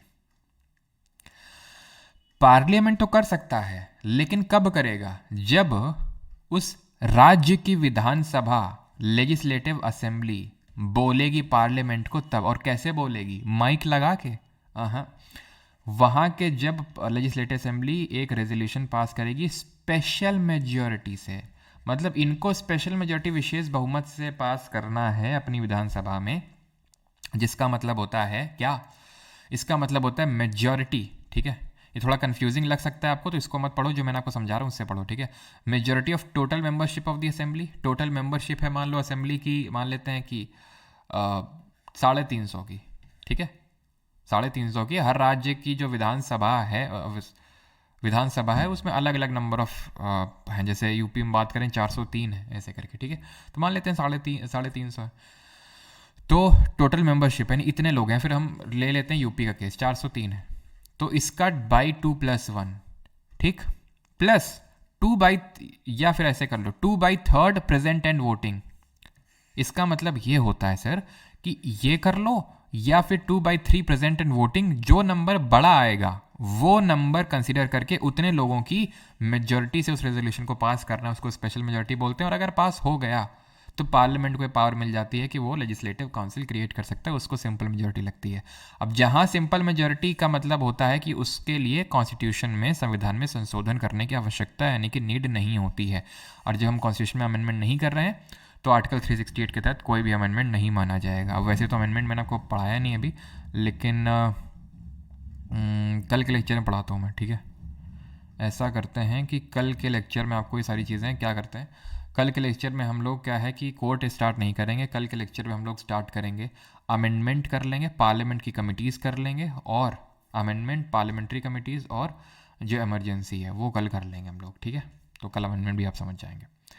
Composition of legislative assembly, अच्छा वहाँ पर क्या है, मतलब पार्ट 5 में पहले राज्यसभा है, देन लोकसभा है। वैसे यहाँ पर भी हमें देखने को मिल रहा है, पहले लेजिस्लेटिव काउंसिल है, लेजिस्लेटिव असेंबली है, लोअर हाउस है, ठीक है। तो वहाँ पर अगर आप एक चीज़ को देखोगे तो article number 80 talks about Rajya Sabha, 81 talks about Lok Sabha. तो 89 जोड़ना था हमें, ठीक है, पार्ट 6 का आर्टिकल लेने के लिए, 9-1-10-817। तो देखो लेजिस्लेटिव असेंबली मिल गया, ठीक है। तो इसमें लिखा हुआ है कि हर राज्य में एक विधानसभा होगी जिसमें 500 से ज़्यादा और 60 से कम नहीं होंगे लोग, यानी कि एमएलए। एक्सेप्शंस हैं, अपवाद हैं, लेकिन इन जनरल जो आपको कंसीडर करना है कि 500 से ज़्यादा एमएलए नहीं हो सकते हैं और 60 से कम। लेकिन एक्सेप्शंस क्या है, अपवाद है कुछ राज्य जहाँ पर जो मिनिमम मेंबर हैं वो आपके 30 भी हो सकते हैं। जैसे अगर मैं बात करूँ लोकसभा में, बताओ मिनिमम मेंबर्स कितने होता है? मिनिमम लोकसभा में मिनिमम कितना होता है? तो मिनिमम 30 होता है। 30 किस केस में? सिक्किम, गोवा, जो सबसे छोटा राज्य है जनसंख्या की दृष्टि से, जो सबसे छोटा राज्य है स्टेट मतलब एरिया के टर्म्स में, और अरुणाचल। तो इन स्टेट में 30 मिनिमम मेंबर भी चलेगा, ठीक है। और वहीं अगर हम बात करें नागालैंड में तो 46 यानी 46 और मिजोरम में 40। लेकिन इन जनरल वाला आपको याद करना है 500 और 60। लोकसभा में मैक्सिमम मेंबर्स 550 हो सकते हैं 550, और मिनिमम कुछ भी नहीं है वहाँ पर, मिनिमम कुछ भी नहीं है। तो बोलोगे सर आपने तो 15% पढ़ाया था, बिल्कुल पढ़ाया था। 15% क्या था?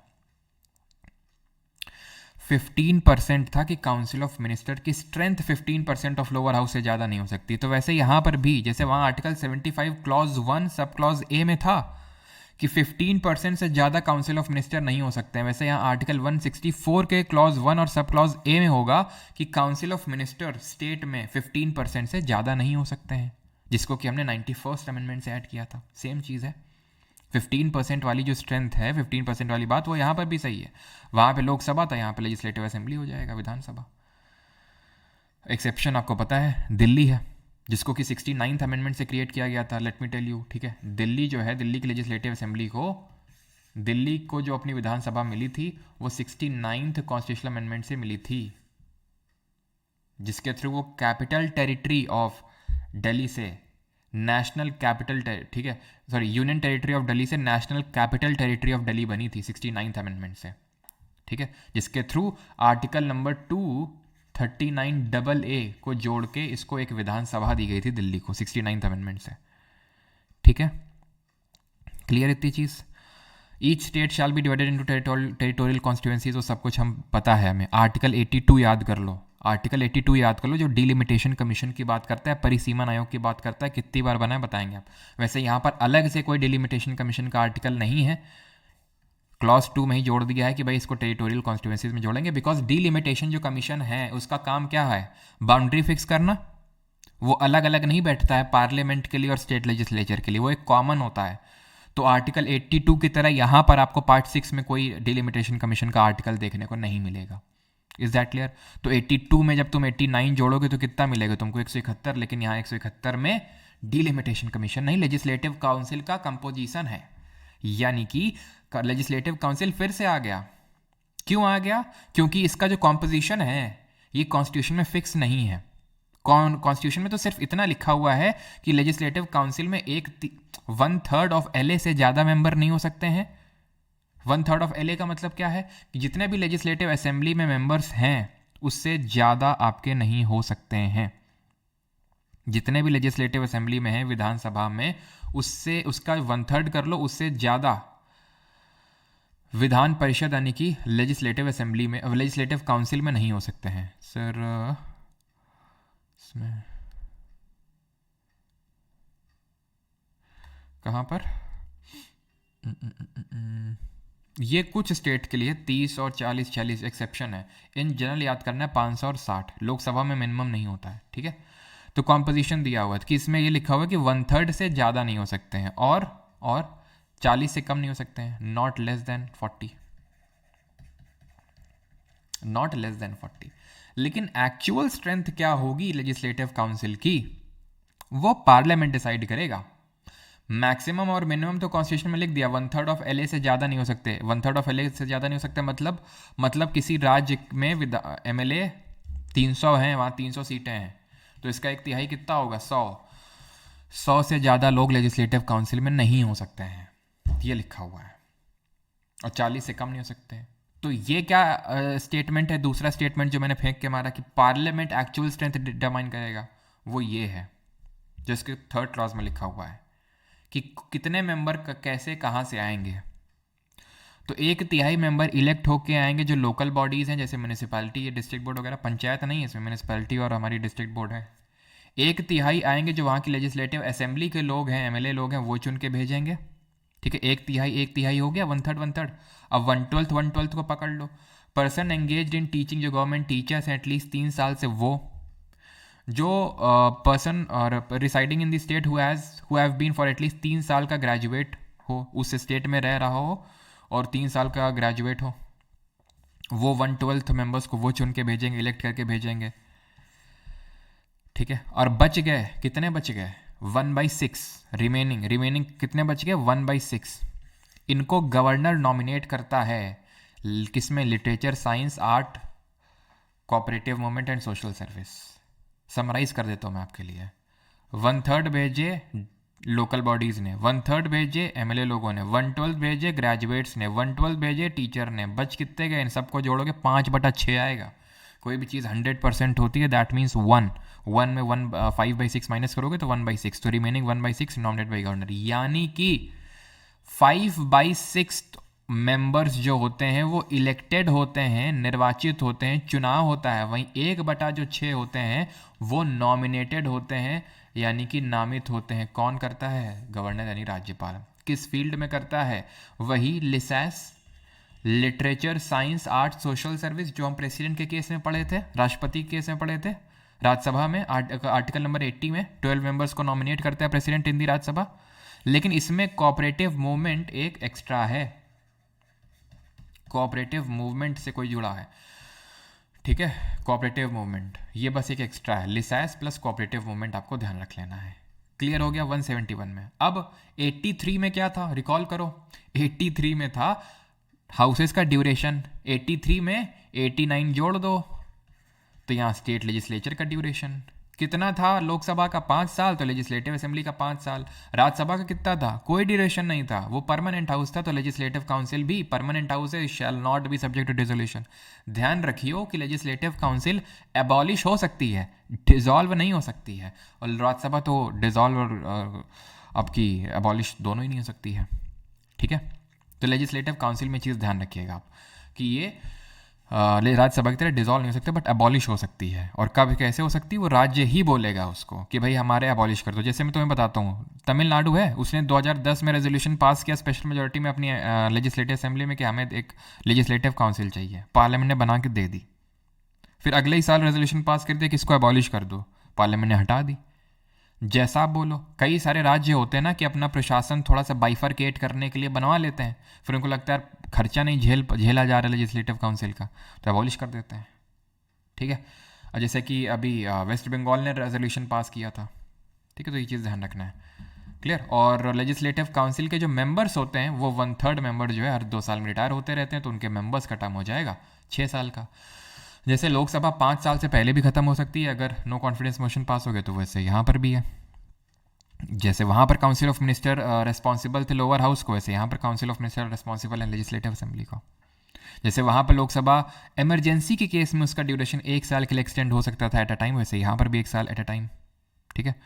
अब आते हैं 83 के बाद 84 में क्या था क्वालिफिकेशन, 84 में 89 जोड़ दो, ये इनकी क्वालिफिकेशन है। भारत का नागरिक होना चाहिए, विधानसभा का चुनाव लड़ रहे हो तो 25 साल, जैसे लोकसभा का चुनाव लड़ रहे थे तो 25 साल, और राज्यसभा का चुनाव लड़ रहे थे तो 30 साल, तो वैसे यहाँ पर भी लेजिस्लेटिव असेंबली का इलेक्शन लड़ रहे हो तो 25 ईयर्स ऑफ एज, और अगर लेजिस्लेटिव काउंसिल का पर चुनाव लड़ रहे हो तो 30 ईयर्स ऑफ एज। सिंपल, ठीक है, क्लियर है।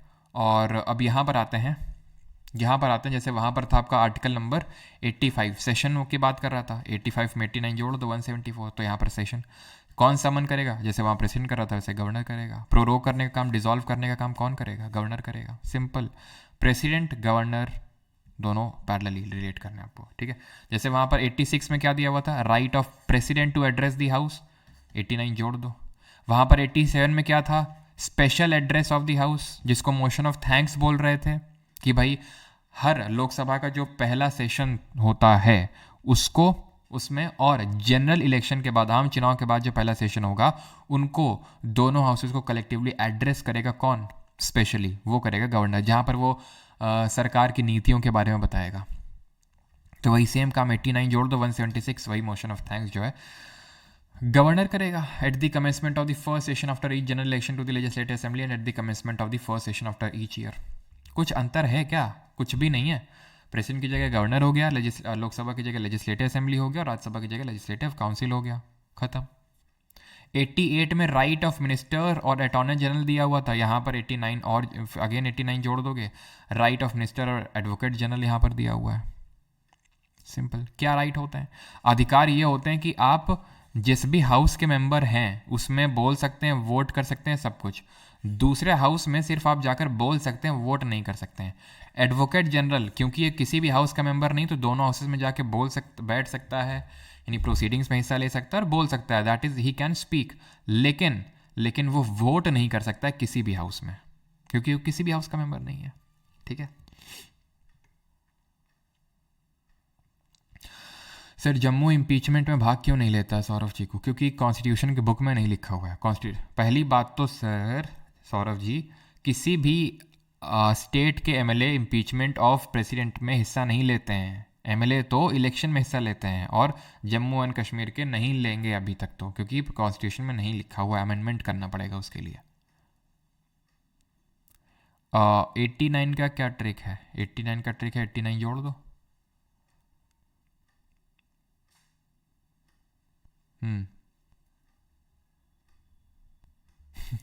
ये कौन बोला 19-20 का फ़र्क है? 89 का फ़र्क है।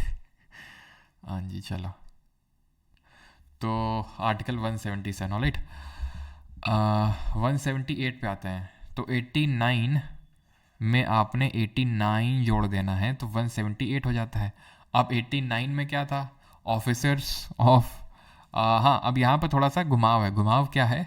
घुमाव ये है कि वहाँ पर ऑफिसर्स शुरू हो रहे थे हाउस के, तो वहाँ पर राज्यसभा के ऑफिसर्स से शुरू हो रहा था, यानी chairman and deputy chairman of Rajya Sabha. लेकिन यहाँ पर लेजिस्लेटिव असेंबली के स्पीकर, डिप्टी स्पीकर से चीज़ें शुरू होंगी। उनका देन वेकेशन रेजिग्नेशन होगा, देन उनके पावर्स दिए होंगे, देन उसके बाद इनका कैसे रिमूवल का रेजोल्यूशन, वो सारी चीज़ें हैं। देन इसके बाद लेजिस्लेटिव काउंसिल की चीज़ें शुरू होंगी, 182, 183, 184, 185, ठीक है, 186। तो यानी कि बस इतना याद कर लो कि हो क्या रहा है कि आर्टिकल नंबर 89 से हमारे ऑफिसर शुरू होते हैं, लेकिन ठीक है, लेकिन हो क्या रहा है कि आर्टिकल नंबर 89 से ऑफिसर शुरू होते हैं। जैसे वहाँ पर भी ऑफिसर शुरू हो रहे थे, 89 जोड़ोगे तो 178, यहाँ से भी ऑफिसर शुरू होंगे। लेकिन वहाँ पर राज्यसभा से शुरू हो रहे थे, यहाँ पर लेजिस्लेटिव असेंबली से शुरू हो रहे हैं। क्यों? क्योंकि हर राज्य में लेजिस्लेटिव काउंसिल नहीं है, ऐसे याद कर लो। बस इतना अंतर है, बस पलट देना है आपको। वहाँ पर जैसे चेयरमैन, डिप्टी चेयरमैन सबका था, वैसे यहाँ speaker, deputy speaker of legislative assembly. Then council का बाद में आएगा, चेयरमैन, डिप्टी चेयरमैन, ठीक है। बस अंतर ये है कि वहाँ पर जो चेयरमैन होता था राज्यसभा में, यानी अपर हाउस में, वो कोई और नहीं, वाइस प्रेसिडेंट ही होता था। Vice president shall be the ex officio chairperson of the Rajya Sabha. अब क्योंकि यहाँ पर वाइस गवर्नर जैसा तो कोई होता नहीं है कि वाइस गवर्नर को एक्स ऑफिशियो चेयरपर्सन बना देंगे लेजिस्लेटिव काउंसिल का, तो फिर यहाँ पर चेयरमैन जो होता है, डिप्टी चेयरमैन जो होता है, दोनों ही लेजिस्लेटिव काउंसिल के पार्ट होते हैं। जैसे कि स्पीकर और डिप्टी स्पीकर लेजिस्लेटिव असेंबली के पार्ट होते हैं, वैसे चेयरमैन और डिप्टी चेयरमैन लेजिस्लेटिव काउंसिल के पार्ट होते हैं, ठीक है। अब जो ये लेक्चर पहली बार कोई स्टूडेंट देख रहा होगा तो उसको लग रहा होगा कि सर ये मास्टर तो काफ़ी जल्दी जल्दी पढ़ाते हैं, ये तो कुछ लिखते भी नहीं, बताते भी नहीं। लेकिन जो लोग पहले पार्ट 5 पढ़ चुके हैं उन्हें पता है कि क्यों मैं सारी चीज़ें नहीं करवा रहा हूँ। अब क्या इसमें मैंने आपको पढ़ाया था कि भाई जब वैकेशन और रेजिग्नेशन का मतलब इनका रिमूवल का रेजोल्यूशन चल रहा होगा, किनका, चाहे ये हो चाहे ये हो, तो ये लोग क्या कर सकते हैं? प्रिसाइड नहीं कर सकते हैं, उसको नीचे उतर के बैठ जाना है। कास्टिंग वोट चला जाएगा। वोटिंग एट फर्स्ट इंस्टेंस रहेगा कि नहीं रहेगा? बिल्कुल रहेगा, क्योंकि अगर हाउस के मेंबर हो तो रहेगा। वहाँ पर चेयरमैन ऑफ राज्यसभा के पास इसलिए नहीं होता था क्योंकि वो हाउस का मेंबर ही नहीं होता था। स्पीकर, डिप्टी चेयरमैन के पास तो था ना, तो बस वही सेम चीज़ है। अब इसमें क्या मैं आपको पढ़ाऊँ अलग से? वहाँ पर क्या था 80 यहाँ वहाँ पर 98 में था सेक्रेटेरिएट ऑफ स्टेट लेजिस्लेचर, 89 जोड़ दो, सेक्रेटेरिएट ऑफ स्टेट लेजिस्लेचर। वहाँ पर क्या था 99 में? वहाँ पर ओथ था, 89 जोड़ दो, 188 oath of formation by members. कौन दिलाता है? Governor or any other officer appointed for such work by governor, pro tem speaker. हाँ 100 क्या था? वोटिंग और कोरम था, 89 जोड़ दो, वोटिंग और कोरम यहाँ आ जाएगा। वही फर्स्ट इंस्टेंस, कास्टिंग वोट, वही सब दिया हुआ है। कोरम वही 1/10।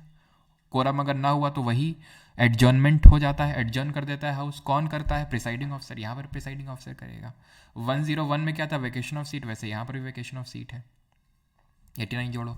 वहाँ पर 102 में क्या था? डिस्क्वालिफिकेशन, 89 अगेन जोड़ दो, डिस्क्वालिफिकेशन फॉर मेंबरशिप है। क्या है वहाँ पे? क्या ग्राउंड थे? वैसे सेम यहाँ पे ग्राउंड है। अगर तुम ऑफिस ऑफ प्रॉफिट होल्ड करते हो, अगर तुम पगला गए हो, अनसाउंड माइंड के हो, या फिर तुम दिवालिया घोषित हो चुके हो, यानी कि तुम जो है पैसा लोन का नहीं भर पा रहे हो, यानी कि यू हैव बीन इंसॉल्वेंट, ठीक है, उस केस में ऑफिस ऑफ प्रॉफिट होल्ड करते हो, भारत के नागरिक नहीं हो, पगला गए हो, दिवालिया हो गए हो, तो डिस्क्वालीफाई, या फिर any other disqualification as determined by the parliament or the state legislature. तो वही आरपीए 1951 है इसमें, देन 103 में क्या था, 103 में decision as to disqualification of member. वहां कौन ले रहा था डिसीजन, जरा बताना, कौन ले रहा था डिस्क्वालिफिकेशन का डिसीजन? प्रेसिडेंट। किसकी एडवाइस पे? Election commission of India. यहां पर कौन लेगा? गवर्नर। किसकी एडवाइस पे? इलेक्शन कमीशन ऑफ इंडिया ही होगा। स्टेट का इलेक्शन कमीशन मत करना इसको, ठीक है? इलेक्शन कमीशन ऑफ इंडिया की एडवाइस लेगा, स्टेट का इलेक्शन कमीशन का एडवाइस मत कर देना। स्टेट का इलेक्शन कमीशन ये पंचायत और नगर पालिका के चुनाव करवाता है, ठीक है? वो हम इलेक्शन कमीशन ऑफ इंडिया जब पढ़ेंगे तो देखेंगे। फिर 104 में वहाँ पेनल्टी थी, तो यहाँ पेनल्टी है कि भाई अगर तुम ओथ नहीं लिए हो या फिर डिस्क्वालीफाई हो तो हर दिन 500 रुपये के हिसाब से जो है हर्जाना भरना पड़ेगा। वहाँ 105 में क्या था, पावर और प्रिविलेज दिए हुए थे कि भाई आपको फ्रीडम ऑफ स्पीच होती है कि आप पार्लियामेंट के अंदर कुछ भी बोल लो। तो अगेन यहाँ 194 में क्या है, एमएलए लोगों को, एमएलसी लोगों को है कि भाई आप कुछ भी बोलो, हाउस के अंदर फ्रीडम ऑफ स्पीच है। आपका सिविल मैटर में अरेस्ट नहीं किया जा सकता है जब हाउस सेशन में चल रहा हो 40 दिन पहले 40 दिन बाद, जैसे वहाँ पर सिविल अरेस्ट नहीं हो सकती थी, ठीक है? जैसे वहाँ पर 106 में सैलरी अलाउंस दिया हुआ था तो यहाँ पर 195 में सैलरी अलाउंस दिया हुआ है। कौन डिटरमाइन कर रहा था? वहाँ पार्लियामेंट डिटरमाइन कर रही थी, तो यहाँ स्टेट लेजिस्लेचर ये डिटरमाइन करेगा। कुछ अंतर नहीं है। 107 क्या था? ऑर्डिनरी बिल था। यहाँ से क्या स्टार्ट हो गया था 107 से? Legislative procedure. तो वैसे यहाँ से 89 जोड़ दो, स्टेट का लेजिस्लेटिव प्रोसीजर स्टार्ट हो जाएगा। Provisions as to introduction and passing of the bills, ordinary bill. अब थोड़ा सा यहाँ पर हमें ठहर जाना है, थम जाना है। क्यों? क्योंकि ऑर्डिनरी बिल के केस में जो साधारण विधेयक होता है वहां पर हमने देखा था लोकसभा और राज्यसभा के पास इक्वल पावर होती है ना? यहां पर ऐसा नहीं होता है। यहां पर ऑर्डिनरी बिल के केस में भी लेजिस्लेटिव असेंबली के पास कुछ ज़्यादा पावर्स होती हैं लेजिस्लेटिव काउंसिल के कंपैरिजन में। क्या पावर होती है ज़्यादा? तो भाई देखो, ऑर्डिनरी बिल किसी भी हाउस में ओरिजिनेट हो सकता है। ऐसा नहीं है कि सिर्फ लेजिस्लेटिव असेंबली में। लेजिस्लेटिव असेंबली और लेजिस्लेटिव काउंसिल में किसी में ओरिजिनेट होता है। लेकिन अब यहाँ अंतर है, देखो। इसमें हम पहला केस कंसिडर करेंगे जब लेजिस्लेटिव असेंबली में बिल ओरिजिनेट होता है। लेजिस्लेटिव काउंसिल के पास गया, इसने पास कर दिया, गवर्नर के पास पहुंच गया, राज्यपाल के पास पहुंच गया, रात, ठीक है? उसके बाद हम बात का देखेंगे। दूसरा है लेजिस्लेटिव असेंबली ने पास किया, लेजिस्लेटिव काउंसिल को भेजा गया, लेजिस्लेटिव काउंसिल ने बोला कि प्लीज़ ये अमेंडमेंट देख लो। लेजिस्लेटिव असेंबली ने बोला ठीक है देख लेते हैं, ठीक है बात तो तुम सही कह रहे हो, चलो हम पास करवा देते हैं इसको। पास हो गया। तीसरा लेजिस्लेटिव काउंसिल के पास भेजा, लेजिस्लेटिव काउंसिल ने वापस भेज दिया, बोला क्या करो। लेजिस्लेटिव असेंबली ने उसमें फिर से विद चेंजेस और विदाउट चेंजेस फिर से दोबारा भेज दिया, ठीक है? इस बार लेजिस्लेटिव काउंसिल ओवरराइड नहीं कर सकता है, मानना पड़ेगा उसको, मानना पड़ेगा, ओवरराइड नहीं कर सकता है, समझ रहे आप? लेजिस्लेटिव असेंबली ने भेज दिया लेजिस्लेटिव काउंसिल को, जैसे वहाँ पर लोकसभा राज्यसभा को भेज रहा था, कितने महीने तक होल्ड कर रहा था? 6 महीने। यहाँ पर 3 महीने, मैक्सिमम 3 महीने तक होल्ड कर सकता है, नहीं तो वो पास हो जाएगा फिर, ठीक है? महीने मैक्सिमम 3 महीने, मैक्सिमम 3 महीने होल्ड कर सकता है, ठीक है? उसके बाद फिर लेजिस्लेटिव असेंबली के पास मान लो फिर से गया और लेजिस्लेटिव असेंबली ने फिर से भेज दिया, तो अगली बार जो दोबारा भेजेगा तो उसको 1 महीने और होल्ड कर सकता है ये। यानी कि एट मैक्सिमम लेजिस्लेटिव काउंसिल जो कर सकता है वो ये कर सकता है कि 4 महीने के लिए बिल को टाल सकता है और कुछ नहीं कर सकता है ये। समझे आप? क्या आप इस बात को समझे? वहीं अगर ये बिल लेजिस्लेटिव काउंसिल में ओरिजिनेट होकर लेजिस्लेटिव असेंबली के पास जाता है और लेजिस्लेटिव असेंबली ने मना कर दिया, मर जाएगा वो बिल, वहीं पे ख़त्म हो जाएगा, उठ तक नहीं पाएगा। और लेजिस्लेटिव काउंसिल ने अगर लेजिस्लेटिव असेंबली को भेजो, लेजिस्लेटिव असेंबली ने एक्सेप्ट कर लिया तो अच्छी बात है, कोई नहीं, गवर्नर के पास जाएगा। यानी हमें यहाँ से क्या इस क्रिया जो क्या ये है हमारा क्रोनोलॉजी से हमें क्या समझ में आता है कि भाई there is no provision of joint sitting in the case of state legislature, there is no provision of joint sitting, यानी कि संयुक्त बैठक का यहाँ पर कोई प्रावधान नहीं है। क्या समझे आप? वहां पर था ना आर्टिकल 108 जॉइंट सिटिंग, यहां पर नहीं है जॉइंट सिटिंग। लेजिस्लेटिव असेंबली के पास ज़्यादा पावर्स होते हैं लेजिस्लेटिव काउंसिल के कंपैरिजन में।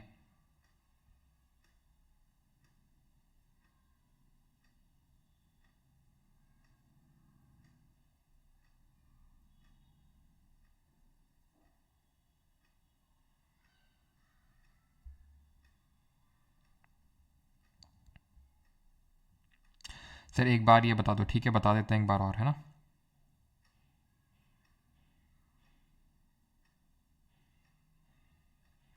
तो 2.5x भी कर दो, रीजन में 3x स्पीड में होता है, देखते 2.5x तो आता है ना उसमें, 2.5x तो आता है उसमें।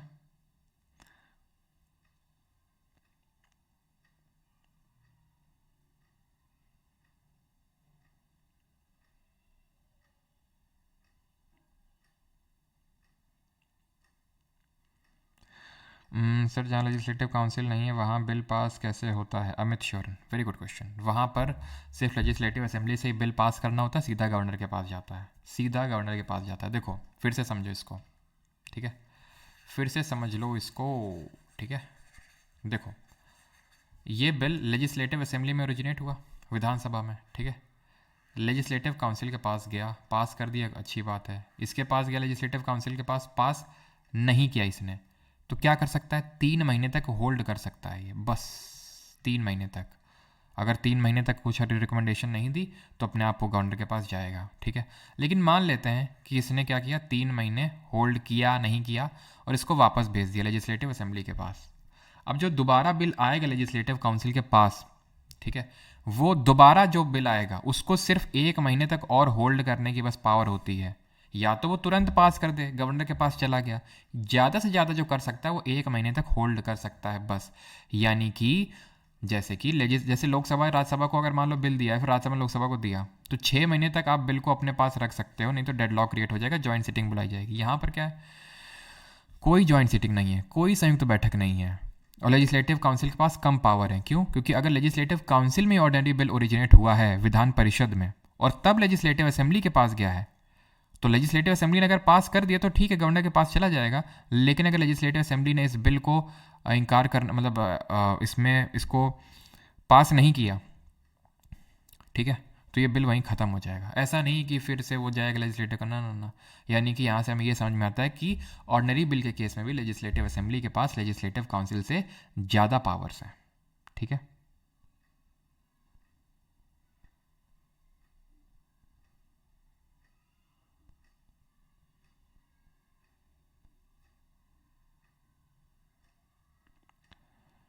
सर पेन चेंज कर लीजिए। पेन क्या चेंज करना है भाई, इसमें कलर विजिबल नहीं है क्या? रेड और ये सब जो ग्रीन लिख रहा हूँ मैं, हैं? नाउ क्लियर, ओके, ठीक, गॉट इट। चलो, कमेंट किए पढ़े हैं सर, बहुत फीवर है, समझ नहीं। अब कमेंट छोड़ोगे, पढ़ोगे, स्क्रीन पे दिमाग लगाओगे तब समझ में आएगा ना। कोल्ड है, फीवर है, समझ नहीं, कोल्ड है, फीवर है, समझ नहीं आ रहा है, उतनी देर स्पैम किए पड़े हैं। अब यहीं पे होते हैं ना तो तुम्हारा कोल्ड फीवर पूरा निकाल देते हैं हम, सही बता रहे हैं, पूरा एक झन्नाटे में कोल्ड और फीवर पूरा निकल जाता है यहीं पे, पूरा पानी पानी हो जाता है पूरा कोल्ड और फीवर तुम्हारा भी। इतना बेकार कॉन्स्टिट्यूशन क्यों बनाया गया बेटा आशीष साहू? अब क्या ही बोले हम आपसे, खैर आगे बढ़ते हैं। 197 restrictions on powers of legislative council as to, वही सेम चीज़ जो मैंने आपको मतलब, अच्छा ठीक है। ये रिस्ट्रिक्शंस है मनी बिल को लेके, ठीक है। मनी बिल वहाँ पर किस में था? 109, ठीक है, 89 क्या हो जाएगा, ये हो जाएगा आपका 198। तो special procedure in respect to money bill, तो ये क्या है? रिस्ट्रिक्शन है on powers of legislative council as to bill other than money bill. यानी कि देखो, जॉइंट सिटिंग तो वहाँ पर 108 में थी ना जॉइंट सिटिंग, यहाँ पर जॉइंट सिटिंग है ही नहीं, तो फिर 89 जोड़ने पे तो 197 आएगा। तो फिर यहाँ क्या दिया हुआ है कि क्या रिस्ट्रिक्शंस हैं विधान परिषद की लेजिस्लेटिव काउंसिल जब वो बिल को पास करेगा। अब या तो तुम पढ़ लो, अब दिक्कत है क्या ना कि अब यही अगर तुम किताब से पढ़ते ना समझ में आता, तब जब ये यहाँ समझते तो लगता क्या पढ़ा है सर, मज़ा आ गया, अब समझ में आ गया। अभी क्या है, ये सब पढ़ना तो तुम्हें पढ़ा नहीं, सीधे हम तुमको ये समझा दी, अब तुम जाना सीधे, ठीक है। नहीं होगा तुम्हें पीडीएफ कहीं से भी, ठीक है, कॉन्स्टिट्यूशन के पीडीएफ आपको मिल जाते हैं, वहाँ से ओरिजिनल फॉर्म में आर्टिकल नंबर 196 और 197 को जरा पढ़ना, समझना। ये समझाने के बाद भी तुम्हें पल्ले नहीं पड़ेगा ठीक है, ये समझाने के बाद भी जो कॉन्स्टिट्यूशन में जिस हिसाब से लिखा हुआ है, जिस हिसाब से हम यहाँ पर तुमको लाइन खींच खींच के बता दिए, पढ़ो इसको जरा, समझ में आ जाए। कायदे से मुझे ये पहले पढ़वाना चाहिए था तुमसे, तब ये बताना चाहिए था जो यहाँ पर मैंने बताई 197 वाली। खैर 109 में वहाँ पर क्या लिखा हुआ था कि मनी बिल कैसे पास होगा, उसका प्रोसीजर, जो धन विधेयक है वो कैसे पास होगा उसका पूरा प्रोसीजर लिखा हुआ है। आप अगेन 89 ऐड कर दो तो यहाँ पे मनी बिल का पूरा प्रोसीजर स्टेट वाले बिल के केस में लिखा हुआ है सर, यहाँ पर क्या है, वही सेम जो लोकसभा और राज्यसभा का रिलेशन है वही सेम यहाँ पर लेजिस्लेटिव असेंबली और लेजिस्लेटिव काउंसिल यानी विधानसभा और विधान परिषद का रिलेशन है। क्या कि can originate in legislative assembly, यानी कि धन विधेयक सिर्फ विधानसभा में आ सकता है, विधान परिषद में नहीं। विधान परिषद के पास सिर्फ रिकमेंडेटरी पावर होती है, अमेंडिंग पावर नहीं होती, यानी कि मनी बिल में वो कोई अमेंडमेंट नहीं कर सकता है। तो फिर क्या कर सकता है, सिर्फ रिकमेंड कर सकता है अमेंडमेंट को कि ये प्लीज़ अमेंडमेंट आप कर लीजिए। और अगर लेजिस्लेटिव असेंबली के ऊपर वो डिपेंड करता है कि वो रिकमेंडेशन माने या ना माने, दोबारा जब वो बिल भेजेगा तो गवर्नर के पास उसको भेजना ही होगा उस बिल को, ठीक है। और मैक्सिमम कितने टाइम तक होल्ड कर सकता है मनी बिल को, 14 दिन तक। और 14 दिन में अगर पास नहीं किया तो मान लिया जाएगा ओरिजिनल फॉर्म में ही वो गवर्नर मतलब वो उसको लेजिस्लेटिव काउंसिल ने भी पास कर दिया। सेम है लोकसभा राज्यसभा वाला, ठीक है। जैसे 110 में डेफिनेशन ऑफ मनी बिल थी तो 189 जोड़ दीजिए, 199 में डेफिनेशन ऑफ यहाँ पर मनी बिल होगी, ठीक है, वही सेम मनी बिल होगी। अब वहाँ पर 111 में क्या था, एसेंट और एसेंट टू बिल, कौन दे रहा था एसेंट, प्रेसिडेंट दे रहा था, तभी कोई बिल एक्ट बन रहा था। 89 जोड़ दीजिए, आर्टिकल नंबर 200, तो यहाँ पर कौन देगा एसेंट, गवर्नर देगा। अब गवर्नर के पास क्या क्या ऑप्शंस होते हैं, तो गवर्नर के पास होते हैं या तो एसेंट दे दे, सहमति दे दे, या फिर वो अपने नेगेटिव पावर यानी वीटो पावर का यूज़ कर ले। वीटो पावर क्या होते हैं, एब्सोल्यूट वीटो, सस्पेंसिव वीटो, ठीक है, पॉकेट वीटो, और एक और एक्स्ट्रा पावर होती है गवर्नर के पास जो अगले आर्टिकल में लिखी हुई है, यहाँ पर नहीं। एब्सोल्यूट वीटो का आपको मतलब पता है कि सीधे एसेंट ना देना, मना कर देना एसेंट देने से, तो वो बिल एक्ट कभी बनता ही नहीं, खत्म हो जाता। सस्पेंसिव वीटो का मतलब होता है बिल को रिटर्न कर देना। ये वीटो किस बिल के केस में नहीं होता है, जरा आप ये जल्दी से रिकॉल करो। पॉकेट वीटो का मतलब होता है कि बिल को रख लेना एक इनडेफिनेट पीरियड के लिए और एसेंट उसमें ना देना। तो रिटर्न ये जो है not in case of money bill, जैसे वहाँ पर पढ़े थे, कुछ अलग नहीं है। जैसे धन विधेयक को वहाँ पर प्रेसिडेंट नहीं लौटा सकता था, वैसे यहाँ पर नहीं लौटा सकता है। अब होता क्या है, एक जो एक्स्ट्रा पावर होती है गवर्नर के पास, हाँ, वो लिखा हुआ है आर्टिकल 201 में, और वो एक्स्ट्रा पावर है कि ये गवर्नर जो है, गवर्नर यानी राज्यपाल, can reserve the bill for president, राष्ट्रपति के। जैसे कि उसको लगे यार कुछ समझ नहीं आ रहा हमें और कुछ इंपॉर्टेंट मसले से मैटर ये डील कर रहा है बिल, तो वो रिजर्व करके प्रेसिडेंट को पहुंचा देगा कि प्रेसिडेंट ये देखो, तुम देखो जरा इसको, हमें तो समझ नहीं आ रहा है। तो फिर क्या होगा, प्रेसिडेंट के पास वो सीधा बिल चला जाएगा और उसके बाद प्रेसिडेंट और स्टेट लेजिस्लेचर के बीच में ही सिर्फ बात होगी, गवर्नर का काम यहाँ से ख़त्म हो जाएगा। जैसे मान लो कि प्रेसिडेंट ने, अब यहाँ पर है क्या, एक और एक्स्ट्रा चीज़ है, एक important cheese, and that is कि वहाँ पर मैं हमने पढ़ा था कि जैसे पार्लियामेंट ने कोई बिल पास किया, प्रेसिडेंट के पास गया, प्रेसिडेंट ने सस्पेंसिव वीटो यूज़ किया, नहीं बिल को रिटर्न कर दिया, जो रिटर्न बिल आएगा उसको प्रेसिडेंट को एसेंट देनी ही पड़ेगी। अब जो रिटर्न बिल आएगा, ये प्रोविजन इस केस में नहीं है। यानी कि अगर गवर्नर ने प्रेसिडेंट के लिए बिल को रिजर्व कर लिया और प्रेसिडेंट ने उस बिल को रिटर्न कर दिया स्टेट लेजिस्लेचर को, और स्टेट लेजिस्लेचर ने फिर से प्रेसिडेंट को बिल भेजा, तो प्रेसिडेंट के कोई बाध्य नहीं है, कोई मैंडेटरी नहीं है कि उस बिल पर अपना एसेंट देना ही देना है। यानी कि स्टेट लेजिस्लेचर, इसीलिए बोलते हैं कि state legislature cannot override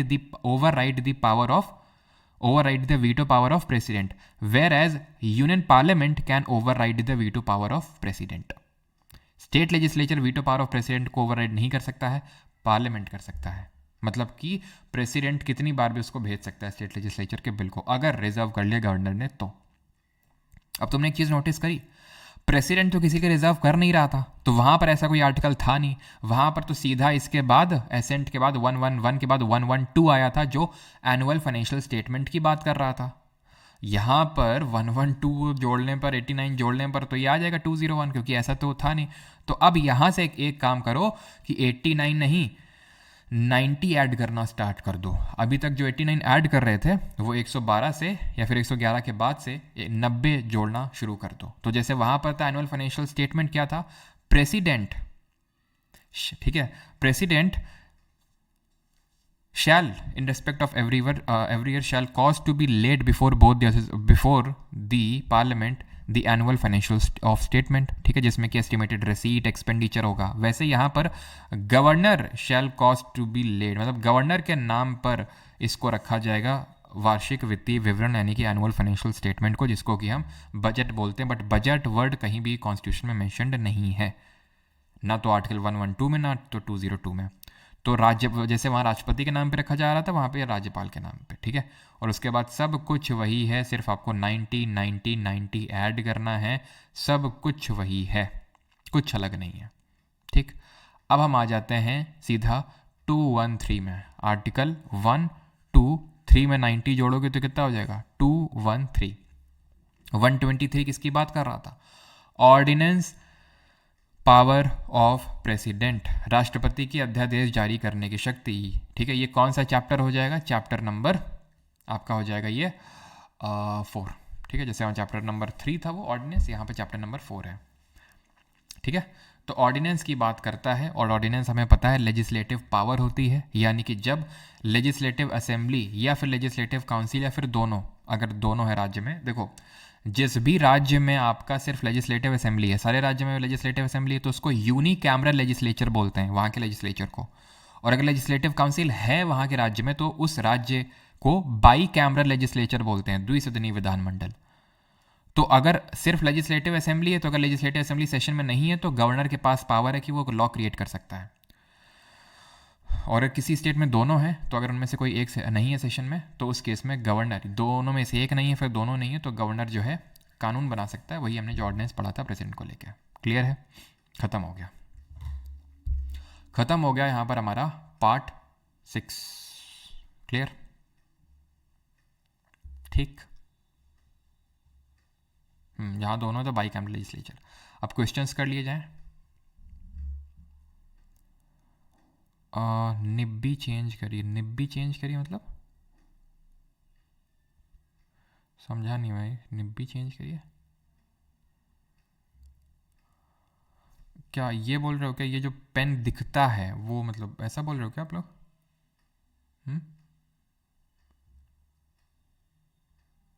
नेक रोटेट, ओके।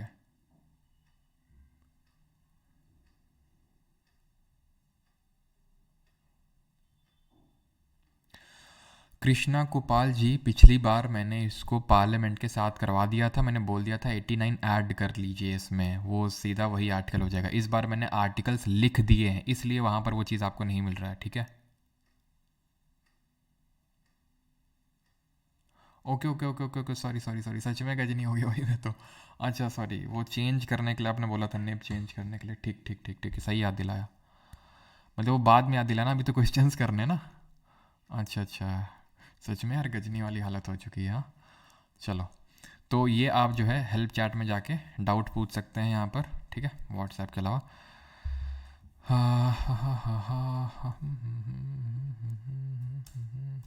करो क्वेश्चन बेटा। ठीक है, थैंक यू निब चेंज करने के लिए, याद दिलाने के लिए।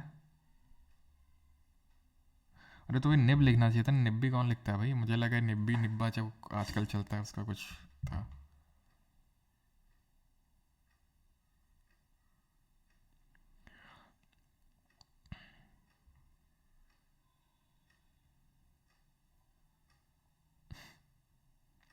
चलो आंसर करो जल्दी से क्वेश्चंस को, निब्बी छोटी बच्ची हो गया। The which part of the Constitution deals with the organization, composition, and powers of the state legislature? Part number 6 of the Constitution, Part 4 DPSP, Part 3 Fundamental Rights, Part 5 the Union. Second, which of the following articles and the parts of the Indian Constitution deal with the state legislature? तो part 5 तो deal नहीं करता है state legislature से। Part 9 पढ़ा नहीं, पंचायत है। Part 6, और यहाँ पे पार्ट 6 है, लेकिन बात हो रही है किसकी? स्टेट लेजिस्लेचर की। एंड दैट स्टार्ट्स फ्रॉम 168 213 तक देखे थे। 214 से कल, हाँ कल नहीं परसों कोर्ट्स देखेंगे, कल तो हम लोग वही देखेंगे पार्लियामेंट्री कमिटीज़ वगैरह। ऑलराइट, अगला है, and that is which article of the constitution mentions abolition और क्रिएशन लेजिस्लेटिव काउंसिल इन स्टेट्स? अबॉलिशन और क्रिएशन, तो वही 161 में तो क्या है, इसमें अगर आपको याद हो तो इसमें दिया हुआ है क्या बोलते हैं उसको, पार्डनिंग पावर ऑफ गवर्नर, ठीक है। पार्डनिंग पावर है ना, क्षमा शक्ति दी हुई है। एंड 165 में क्या है, एडवोकेट जनरल है, ठीक है, एडवोकेट जनरल है। और 173 will be the correct answer, option number C. Right, 169 में क्या है जल्दी से बताएंगे कमेंट में। फोर्थ, द चेयरमैन, एक second, okay okay okay, sorry sorry sorry sorry, 173 में तो कॉम्पोजिशन दिया हुआ है, यहाँ पर क्या लिखा हुआ है, अबॉलिशन और क्रिएशन के बारे में दिया हुआ है ना। Which article mention about the creation, ठीक ठीक, ऑप्शन नंबर डी 169 172 में वो तो दिया हुआ है जॉब का पूरा, ठीक है। सिंपल आप 89 माइनस करके भी देख सकते हो, वैसे तो उसमें दिया हुआ है कि कॉम्पोजिशन क्या होगा, 1/3 1/3 1/12 और 1/6, तो वो 172 में 169 बिल्कुल सही, option number D. Chairman of legislative council is, जो विधान परिषद का जो चेयरमैन होता है वो कौन होता है? तो राज्यसभा की तरह यहाँ पर कोई एक्स ऑफिशियो टाइप सिस्टम नहीं चलता है, यहाँ पर हाउस ही चुनता है उनको, ठीक है। पागल वागल हो गए हो क्या दीपक राजपूत? हैं, कम से कम 5-6 बार लेक्चर में बता चुके हैं कि ये पिछली बार प्रेसिडेंट और गवर्नर साथ में करवाए थे, पार्लियामेंट स्टेट लेजिस्लेचर साथ में करवाए थे, प्रेसिडेंट पार्लियामेंट वाला ही बता दिया था कि स्टेट लेजिस्ले इसमें आप 89 जोड़ोगे तो हो जाएगा, लेकिन ना उतनी बार से बुक में कहाँ दिया, बुक में क्या दिया है, बुक में छुपा हुआ है, तुम देख नहीं पा रहे हो बस, है ना। The chairman of legislative council is, तो चेयरमैन कौन होता है? Elected by the chief minister, ना elected by chief, elected by the members of legislative council, option number C. तो जो लेजिस्लेटिव काउंसिल के मेंबर होते हैं वही, ठीक है। चलो अगला है fifth, and that is the state legislative assembly has a strength of, तो लेजिस्लेटिव असेंबली में स्ट्रेंथ कितनी होती है? तो मैक्सिमम 500 मेंबर्स की होती है, 500, और मिनिमम कितनी होती है? मिनिमम होती है 60 मेंबर्स की। एक्सेप्शंस हैं कुछ स्टेट में, जैसे कि मिजोरम 40, नागालैंड 46, और हमारे सिक्किम, गोवा और अरुणाचल में कितने हैं? 30 की मिनिमम लिमिट होती है, ठीक है। The upper house of the state legislature is known as, तो अपर हाउस क्या होता है? तो जैसे राज्यसभा होता है यूनियन में, वैसे यहाँ पर क्या होता है? हाँ सर आपके टू डू में यू, मतलब समझा नहीं, HR14 क्या लिख रहा हो आप? चलो तो सही आंसर क्या है? Vidhan Parishad, option number A will be the correct answer, option number A legislative council. Which article of the Indian constitution mentions about the qualification for membership of the state legislature? Qualification किस में लिखी हुई है state लेजिस, तो qualification अगर आप याद करो तो किस में लिखा हुआ था? वैसे अगर हम देखें तो 84 आर्टिकल में लिखा हुआ था, अगर आपको याद हो। 89 जोड़ना है इसमें, ठीक है, तो ऑप्शन नंबर डी, सिंपल 173 में हो जाएगा, है कि नहीं। विच इज द फॉलोइंग, आपको अगर पार्लियामेंट का आर्टिकल याद है तो आपको स्टेट का तो याद करने की जरूरत है ही नहीं, 89 ऐड करना है आपने बस, है ना। हम्म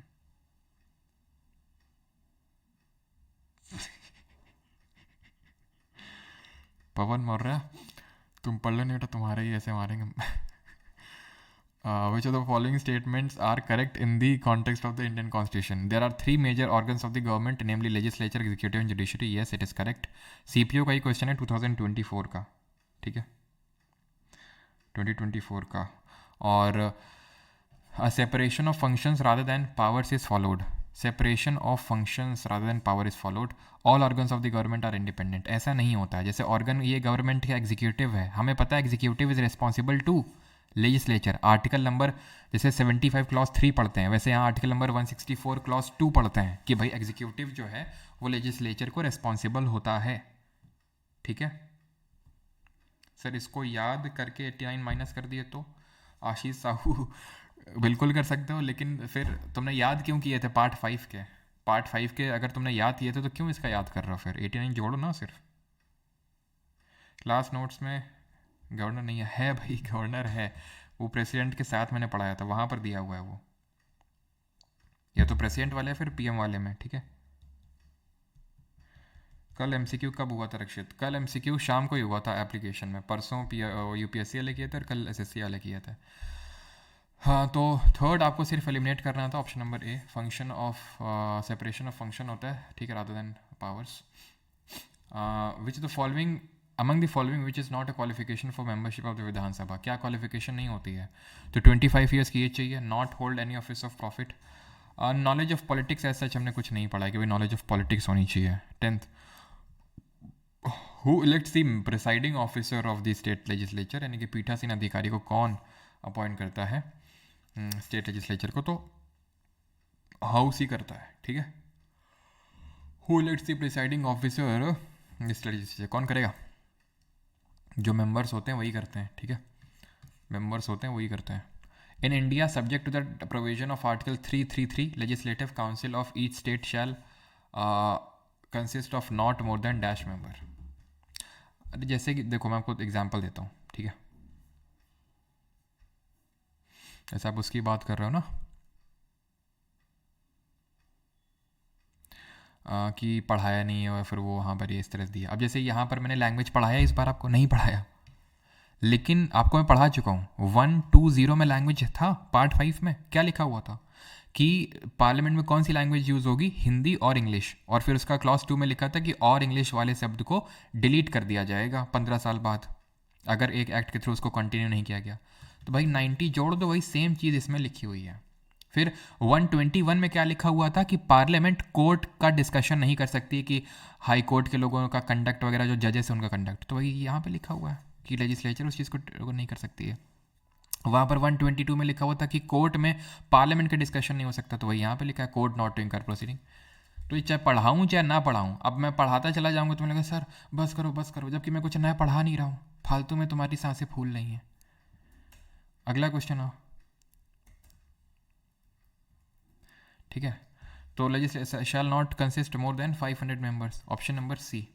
12th, 1/3 of the members of the Vidhan Parishad retire after every, तो 1/3 रिटायर आफ्टर एवरी 2 years, तो इनका जो टर्म होता है वो 6 साल का हो जाता है।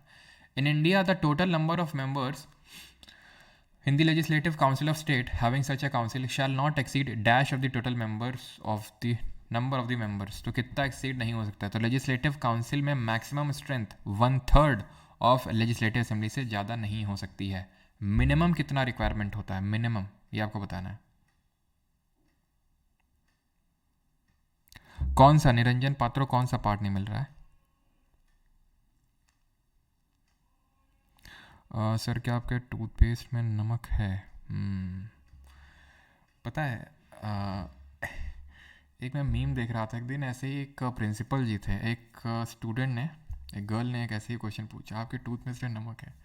भाई साहब प्रिंसिपल जी ने जो डांट लगाई। तो खैर ये जूम क्लास तो चल नहीं रही है, तो डांट तो लगा नहीं सकते हैं। In India with in the legislative branches are the dash houses of parliament, तो भारत में विधायी शाखा में अंतर्गत कितने सदन आते हैं? तो 2 सदन आते हैं, ऑप्शन नंबर बी, ठीक है 2। अगला है that is 15th, in which of the following forms of the government does the executive enjoy the right to dissolve the legislature, निम्नलिखित में से किस प्रकार की सरकार में कार्यपालिका को विधानमंडल को भंग करने का अधिकार है? तो हमें पता है कि ऐसा सिर्फ पार्लियामेंट्री फॉर्म ऑफ गवर्नमेंट में चलता है, जो कि इंडिया में, जिसको कि हम किस फॉर्म के नाम से जानते हैं, वेस्टमिंस्टर मॉडल ऑफ गवर्नमेंट के नाम से जानते हैं, बिकॉज ये वेस्टमिंस्टर जहाँ पे लोकेटेड है ब्रिटेन की पार्लियामेंट, वहाँ पर बेस्ड है, ठीक है। प्रेसिडेंशियल फॉर्म ऑफ गवर्नमेंट क्या है, ये अकाउंटेबिलिटी पे बेस्ड नहीं है, यानी कि यहाँ पर जो एग्जीक्यूटिव है that is not responsible to the legislature, है ना। 16th, और यहाँ पर क्या होता है, प्रेसिडेंशियल फॉर्म ऑफ गवर्नमेंट में स्ट्रिक्ट सेपरेशन ऑफ पावर होता है, ऐसा पार्लियामेंट्री फॉर्म ऑफ गवर्नमेंट नहीं होता, because executive is responsible to the legislature. And कभी कभी हम देखते हैं कि जुडिशरी जो है, जुडिशियल ओवर रीच करके एग्जीक्यूटिव के जुरिडिक्शन में घुस जाता है, वो जब मैं आपको सुप्रीम कोर्ट पढ़ाऊंगा तो वहाँ देखेंगे। In the state legislative assembly the money bill can be introduced with the prior permission of, again क्या मैंने आपको पढ़ाया यहाँ पर? नहीं पढ़ाया, लेकिन आप आंसर कर सकते हैं। भाई मनी बिल का पूरा प्रोसीजर 109 में जो पार्लियामेंट के लिए था, उसमें मैं क्या करना, 89 जोड़ो 218, तो वो पूरा मनी बिल इन स्टेट लेजिस्लेचर, यानी कि वहाँ पर प्रेसिडेंट की प्रायर रिकमेंडेशन से आ रहा था, यहाँ पर गवर्नर की प्रायर रिकमेंडेशन से आएगा, सेम पूरा है, ठीक है। वहाँ पर प्रेसिडेंट उसको वीटो नहीं कर सकता है, सस्पेंसिव वीटो, वैसे यहाँ पर गवर्नर नहीं कर सकता है, ठीक है। 17th, एज पर आर्टिकल 172 का clause 2 of the state shall not be subject to dissolution, तो क्या है आपका, legislative council is not subject to dissolution, option number B. Niranjan Patro पहले वाले पार्ट से क्लास वीडियोस, मतलब समझा नहीं मैं क्या बोल रहा हूँ आप। अगला है ये सर टू डिस please, okay fair bond, okay Drishti मोटर ने, हाँ सही है।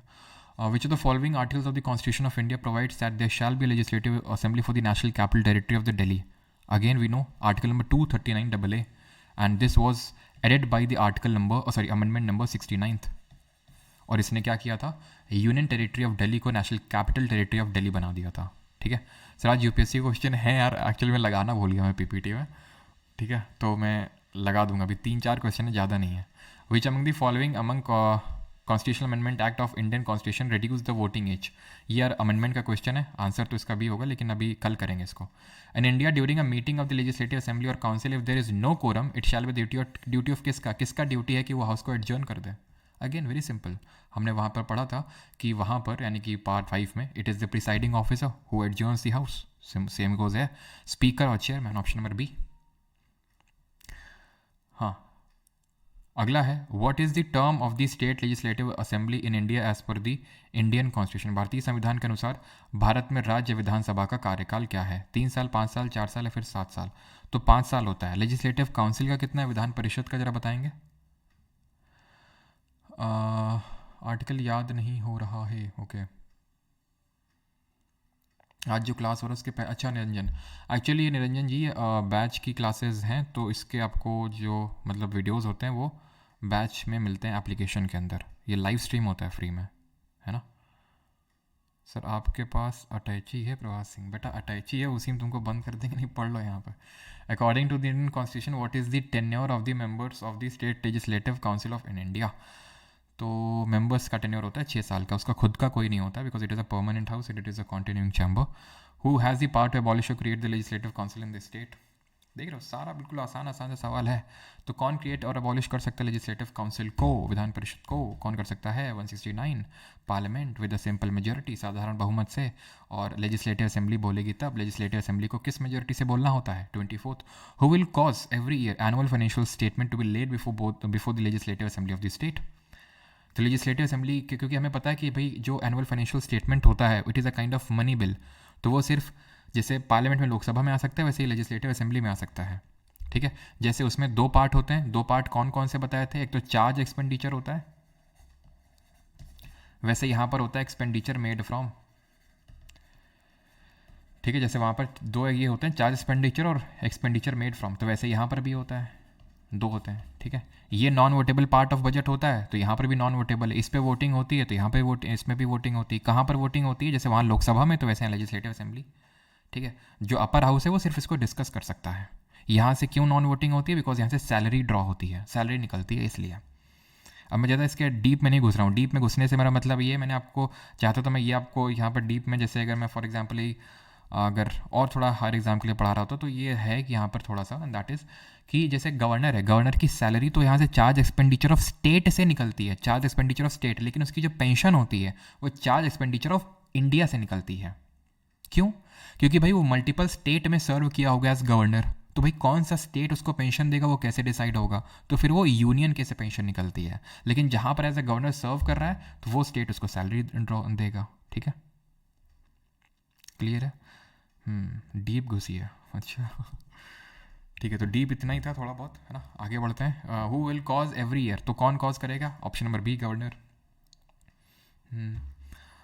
इन which year was the JNK का लेजिस्लेटिव काउंसिल अबॉलिश, किस साल अबॉलिश किया गया था?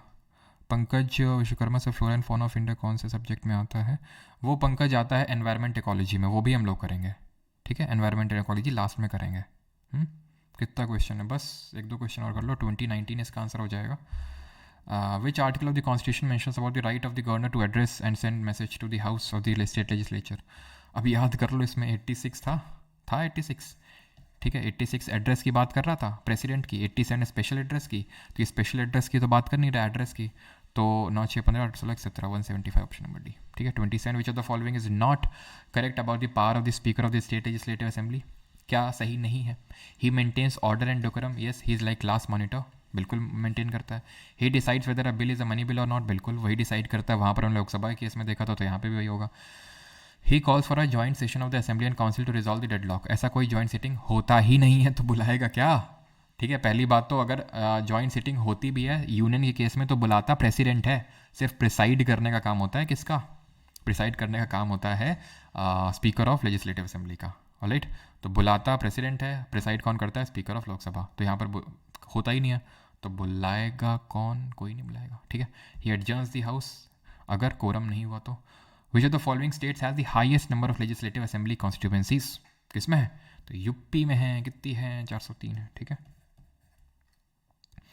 And the second last question is this: Advocate General, which article of the Constitution mentions about the right of the Advocate General of State to speak in the state legislature?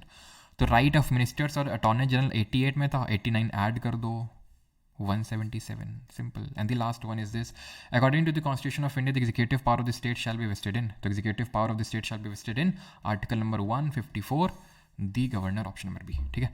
बाकी के question आप करेंगे, कितने question हैं, 43 question और हैं, ठीक है। चलो तो ये आप करेंगे आराम से। बाकी वो करवा देंगे क्या यूपीएससी वाले, कल करवा देंगे, ठीक है। कल करवा देंगे, आपको 3 ही क्वेश्चन है, फिर लगाने वगैरह वो क्या ना, पिक्चर सेव करो फिर उसको यहाँ पर अटैच करो। हमरो कमेंट देख लेवल जाई ए कुमार, अच्छा तुम्हारो कमेंट देख जाई। कल करेंगे इमरजेंसी, छोटा सेट, छोटे छोटे 3 टॉपिक करेंगे, इमरजेंसी, अमेंडमेंट और पार्लियामेंट्री कमिटीज़, ठीक है। चलो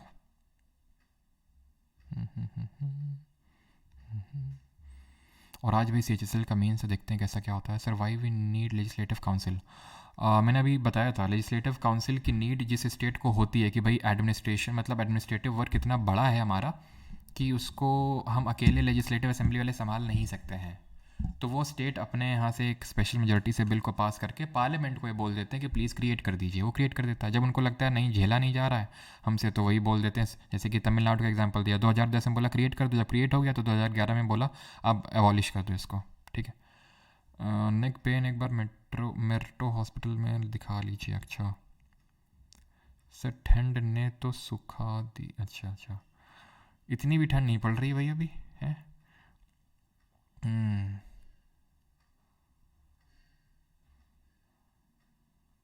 रिकॉर्डिंग ऑफ कर दो, थैंक यू बताने के लिए, अभी ऑफ करते हैं। सर जोया कुछ दिल से बोल रही है, अच्छा फ़ी कम कर दो, सारे आर्टिकल करने हैं 400+ वाले। भाई सारे नहीं करने हैं, मैंने आपको बताए हैं, जैसे पार्ट 5 को आपको याद हो गए तो पार्ट 6 के आपको याद नहीं करने ना। और बीच बीच में जो मैं आपको दिखाता हूँ, एक सेकेंड, जैसे ये वाले आर्टिकल टाइप थे ना 202 के बाद, वो बहुत ज़्यादा आपको याद करने की ज़रूरत नहीं है ये वाले।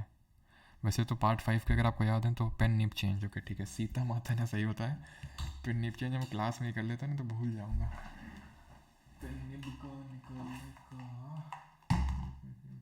रिंग सा एक होता है, उसमें होता है, क्लास में ही कर लेता नहीं होता कि ना, भूल जाता हूँ PDF अपलोड करने के चक्कर में।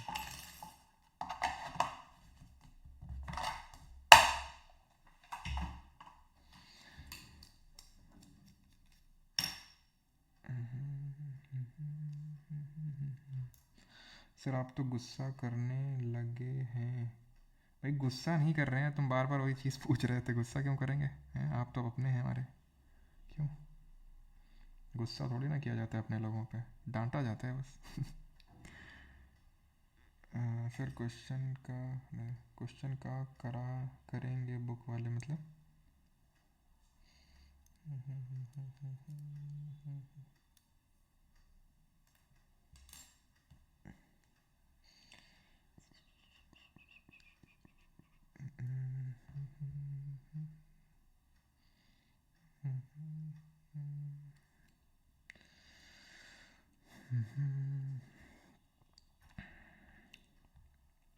किम जोंग उन क्या बोल रहे हैं, राजस्थान है demanded for legislative council, yes.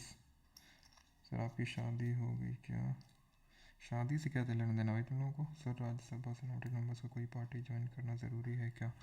ज़रूरी नहीं है शुभी प्रजापति, ज़रूरी नहीं होता है, लेकिन अगर करना है तो 6 महीने के अंदर कर लो, बाद में मत करना बस, उसके बाद अगर किया तो फिर डिफेक्शन लग जाएगा। अच्छा बताओ कि अगर डिस्क्वालिफिकेशन रिगार्डिंग डिफेक्शन है तो कौन डिसाइड करता है, बताओ।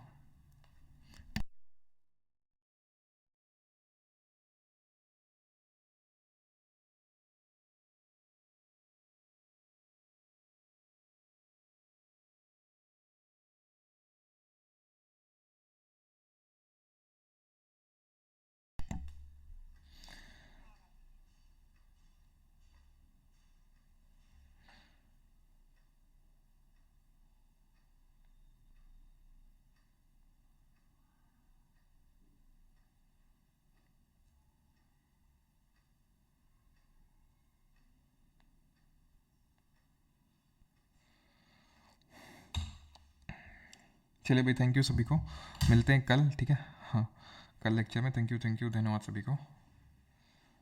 सर कल क्या होगा आनंद, कल ओहो हो आनंद, और कैसी चल रही पढ़ाई बेटा आनंद।